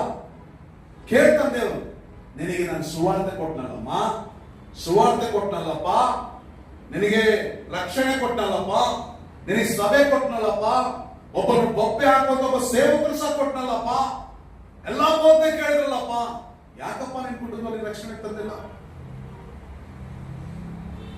ಒಂದು ಆತ್ಮಕ್ಕೆ ಸುವಾರ್ತೆ ಹೇಳಿ ನೆನಪು ಮಾಡ್ಕೊಡ್ರಿ ನೋಡೋಣ. ಬರೀ ಒಬ್ಬರಿಗೆ ಸುವಾರ್ತೆ ಹೇಳಿದ್ರೆ ನೀವು ನೆನಪು ಮಾಡ್ಕೊಡ್ರಿ ನೋಡೋಣ. ದೇವರಿಗೋಸ್ಕರ ಅವ್ರ ರಕ್ಷಣೆ ಹೋಗಿ ಬರ್ಲಿ ಅಂತೇಳಿ ನೀವು ಪ್ರಾರ್ಥನೆ ಮಾಡಿ ನೆನಪು ಮಾಡ್ಕೊಡ್ರಿ ನೋಡೋಣ.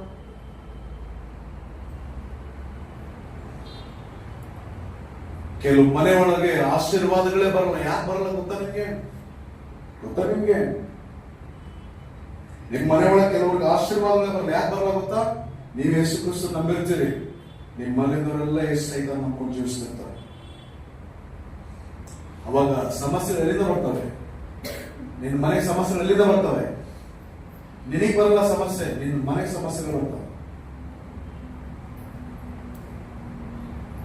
ಅವಾಗ ದೇವರು ಇದ್ರೆ ಯಾಕೆ ಹಿಂಗ್ ಮಾಡ್ಬೇಕು? ನೀನ್ ಎಲ್ಲಿದ್ದಿ ಫಸ್ಟ್ ನೋಡ್ಕೋ. ದೇವರು ಇದ್ದಿದ್ರೆ ಎಚ್ಚರಿಸ್ತಾ ಇದ್ದಾನೆ. ನೀನ್ ಎಲ್ಲಿದ್ದಿ ನೋಡ್ಕೋ. ಆಲೋಚನೆ ಮಾಡ. ಇವತ್ತು ಆಲೋಚನೆ ಮಾಡಿ. ಇವತ್ತು ನೀನು ಆಲೋಚನೆ ಮಾಡದೆ ಹೋದ್ರೆ ಲೈಫ್ ಮುಗಿದೀವಿ. ನಾನು ಕೇಳಿ ಮುಗಿದೋದ್ಮೇಲೆ ಅಪ್ಪ ಈಗ ನಮ್ಮನ್ನ ಬಿಟ್ಬಿಟ್ರು, ನಾವು ಹೋಗ್ತೀವಿ ಅನ್ಕೋಬೇಡ. ನಾನು ಹೇಳಿದ ಮಾತು ನ್ಯಾಯ ತೀರ್ಪಿನ ಹಾಗೆ ಹಿಂದೆ ಹಿಂಬಾಲಿಸ್ತದೆ. ಇದು ನಿನ್ ಕೇಳಿಸಿಲ್ಲ ಅಂದ್ರೆ, ನಿನ್ನ ಕಿವಿಯಲ್ಲಿ ಗುವಿ ಅಂತೇಳಿ ಹಿಂಬಾಲಿಸಿಲ್ಲ ಅಂದ್ರೆ ನಾನು ಕೇಳಿದ್ ಕೊಟ್ಬಿಡ್ತೇನೆ. ಇವತ್ತು ನಾನು ಹೇಳೋದ ಮಾತು ಕೇಳಿಸ್ಕೋ.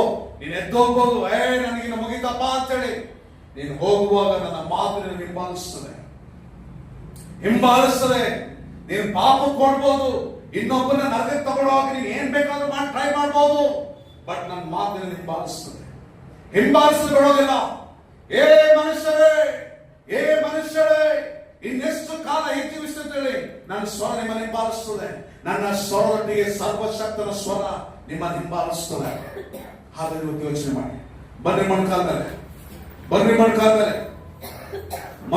ಬಂದು ಇವಾಗ